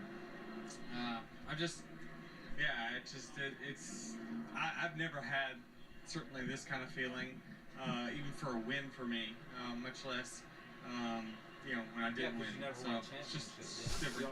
Congratulations, Sam. 3-time Daytona 500 winner. Yeah, since you were gone, he won 2 more Daytonas in a row. Of course he did. Bubba Wallace. I'd say both boxes well checked today. That's the most popular. At least we know 2311 can fucking win. Bubba was good enough to win today. If they caught the right brakes, he would have been right there. Let's talk about the moment that we got the gear right there. We have the Bubba's going to win Atlanta. When Denny, they kind of embrace things. His brother comes over, and Jamie Little talked about. No. I'll say one weakness in Bubba's game. He ain't no road course driver, Bubba. That's a big weakness of his. Notice so many people complain they're back to showing victory lane again.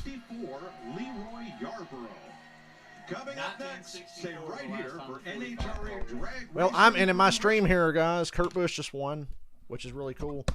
I'll see y'all next week. Anthony, you might be here.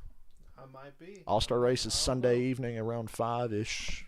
Okay. If you want to hang out. So I'll talk to y'all later.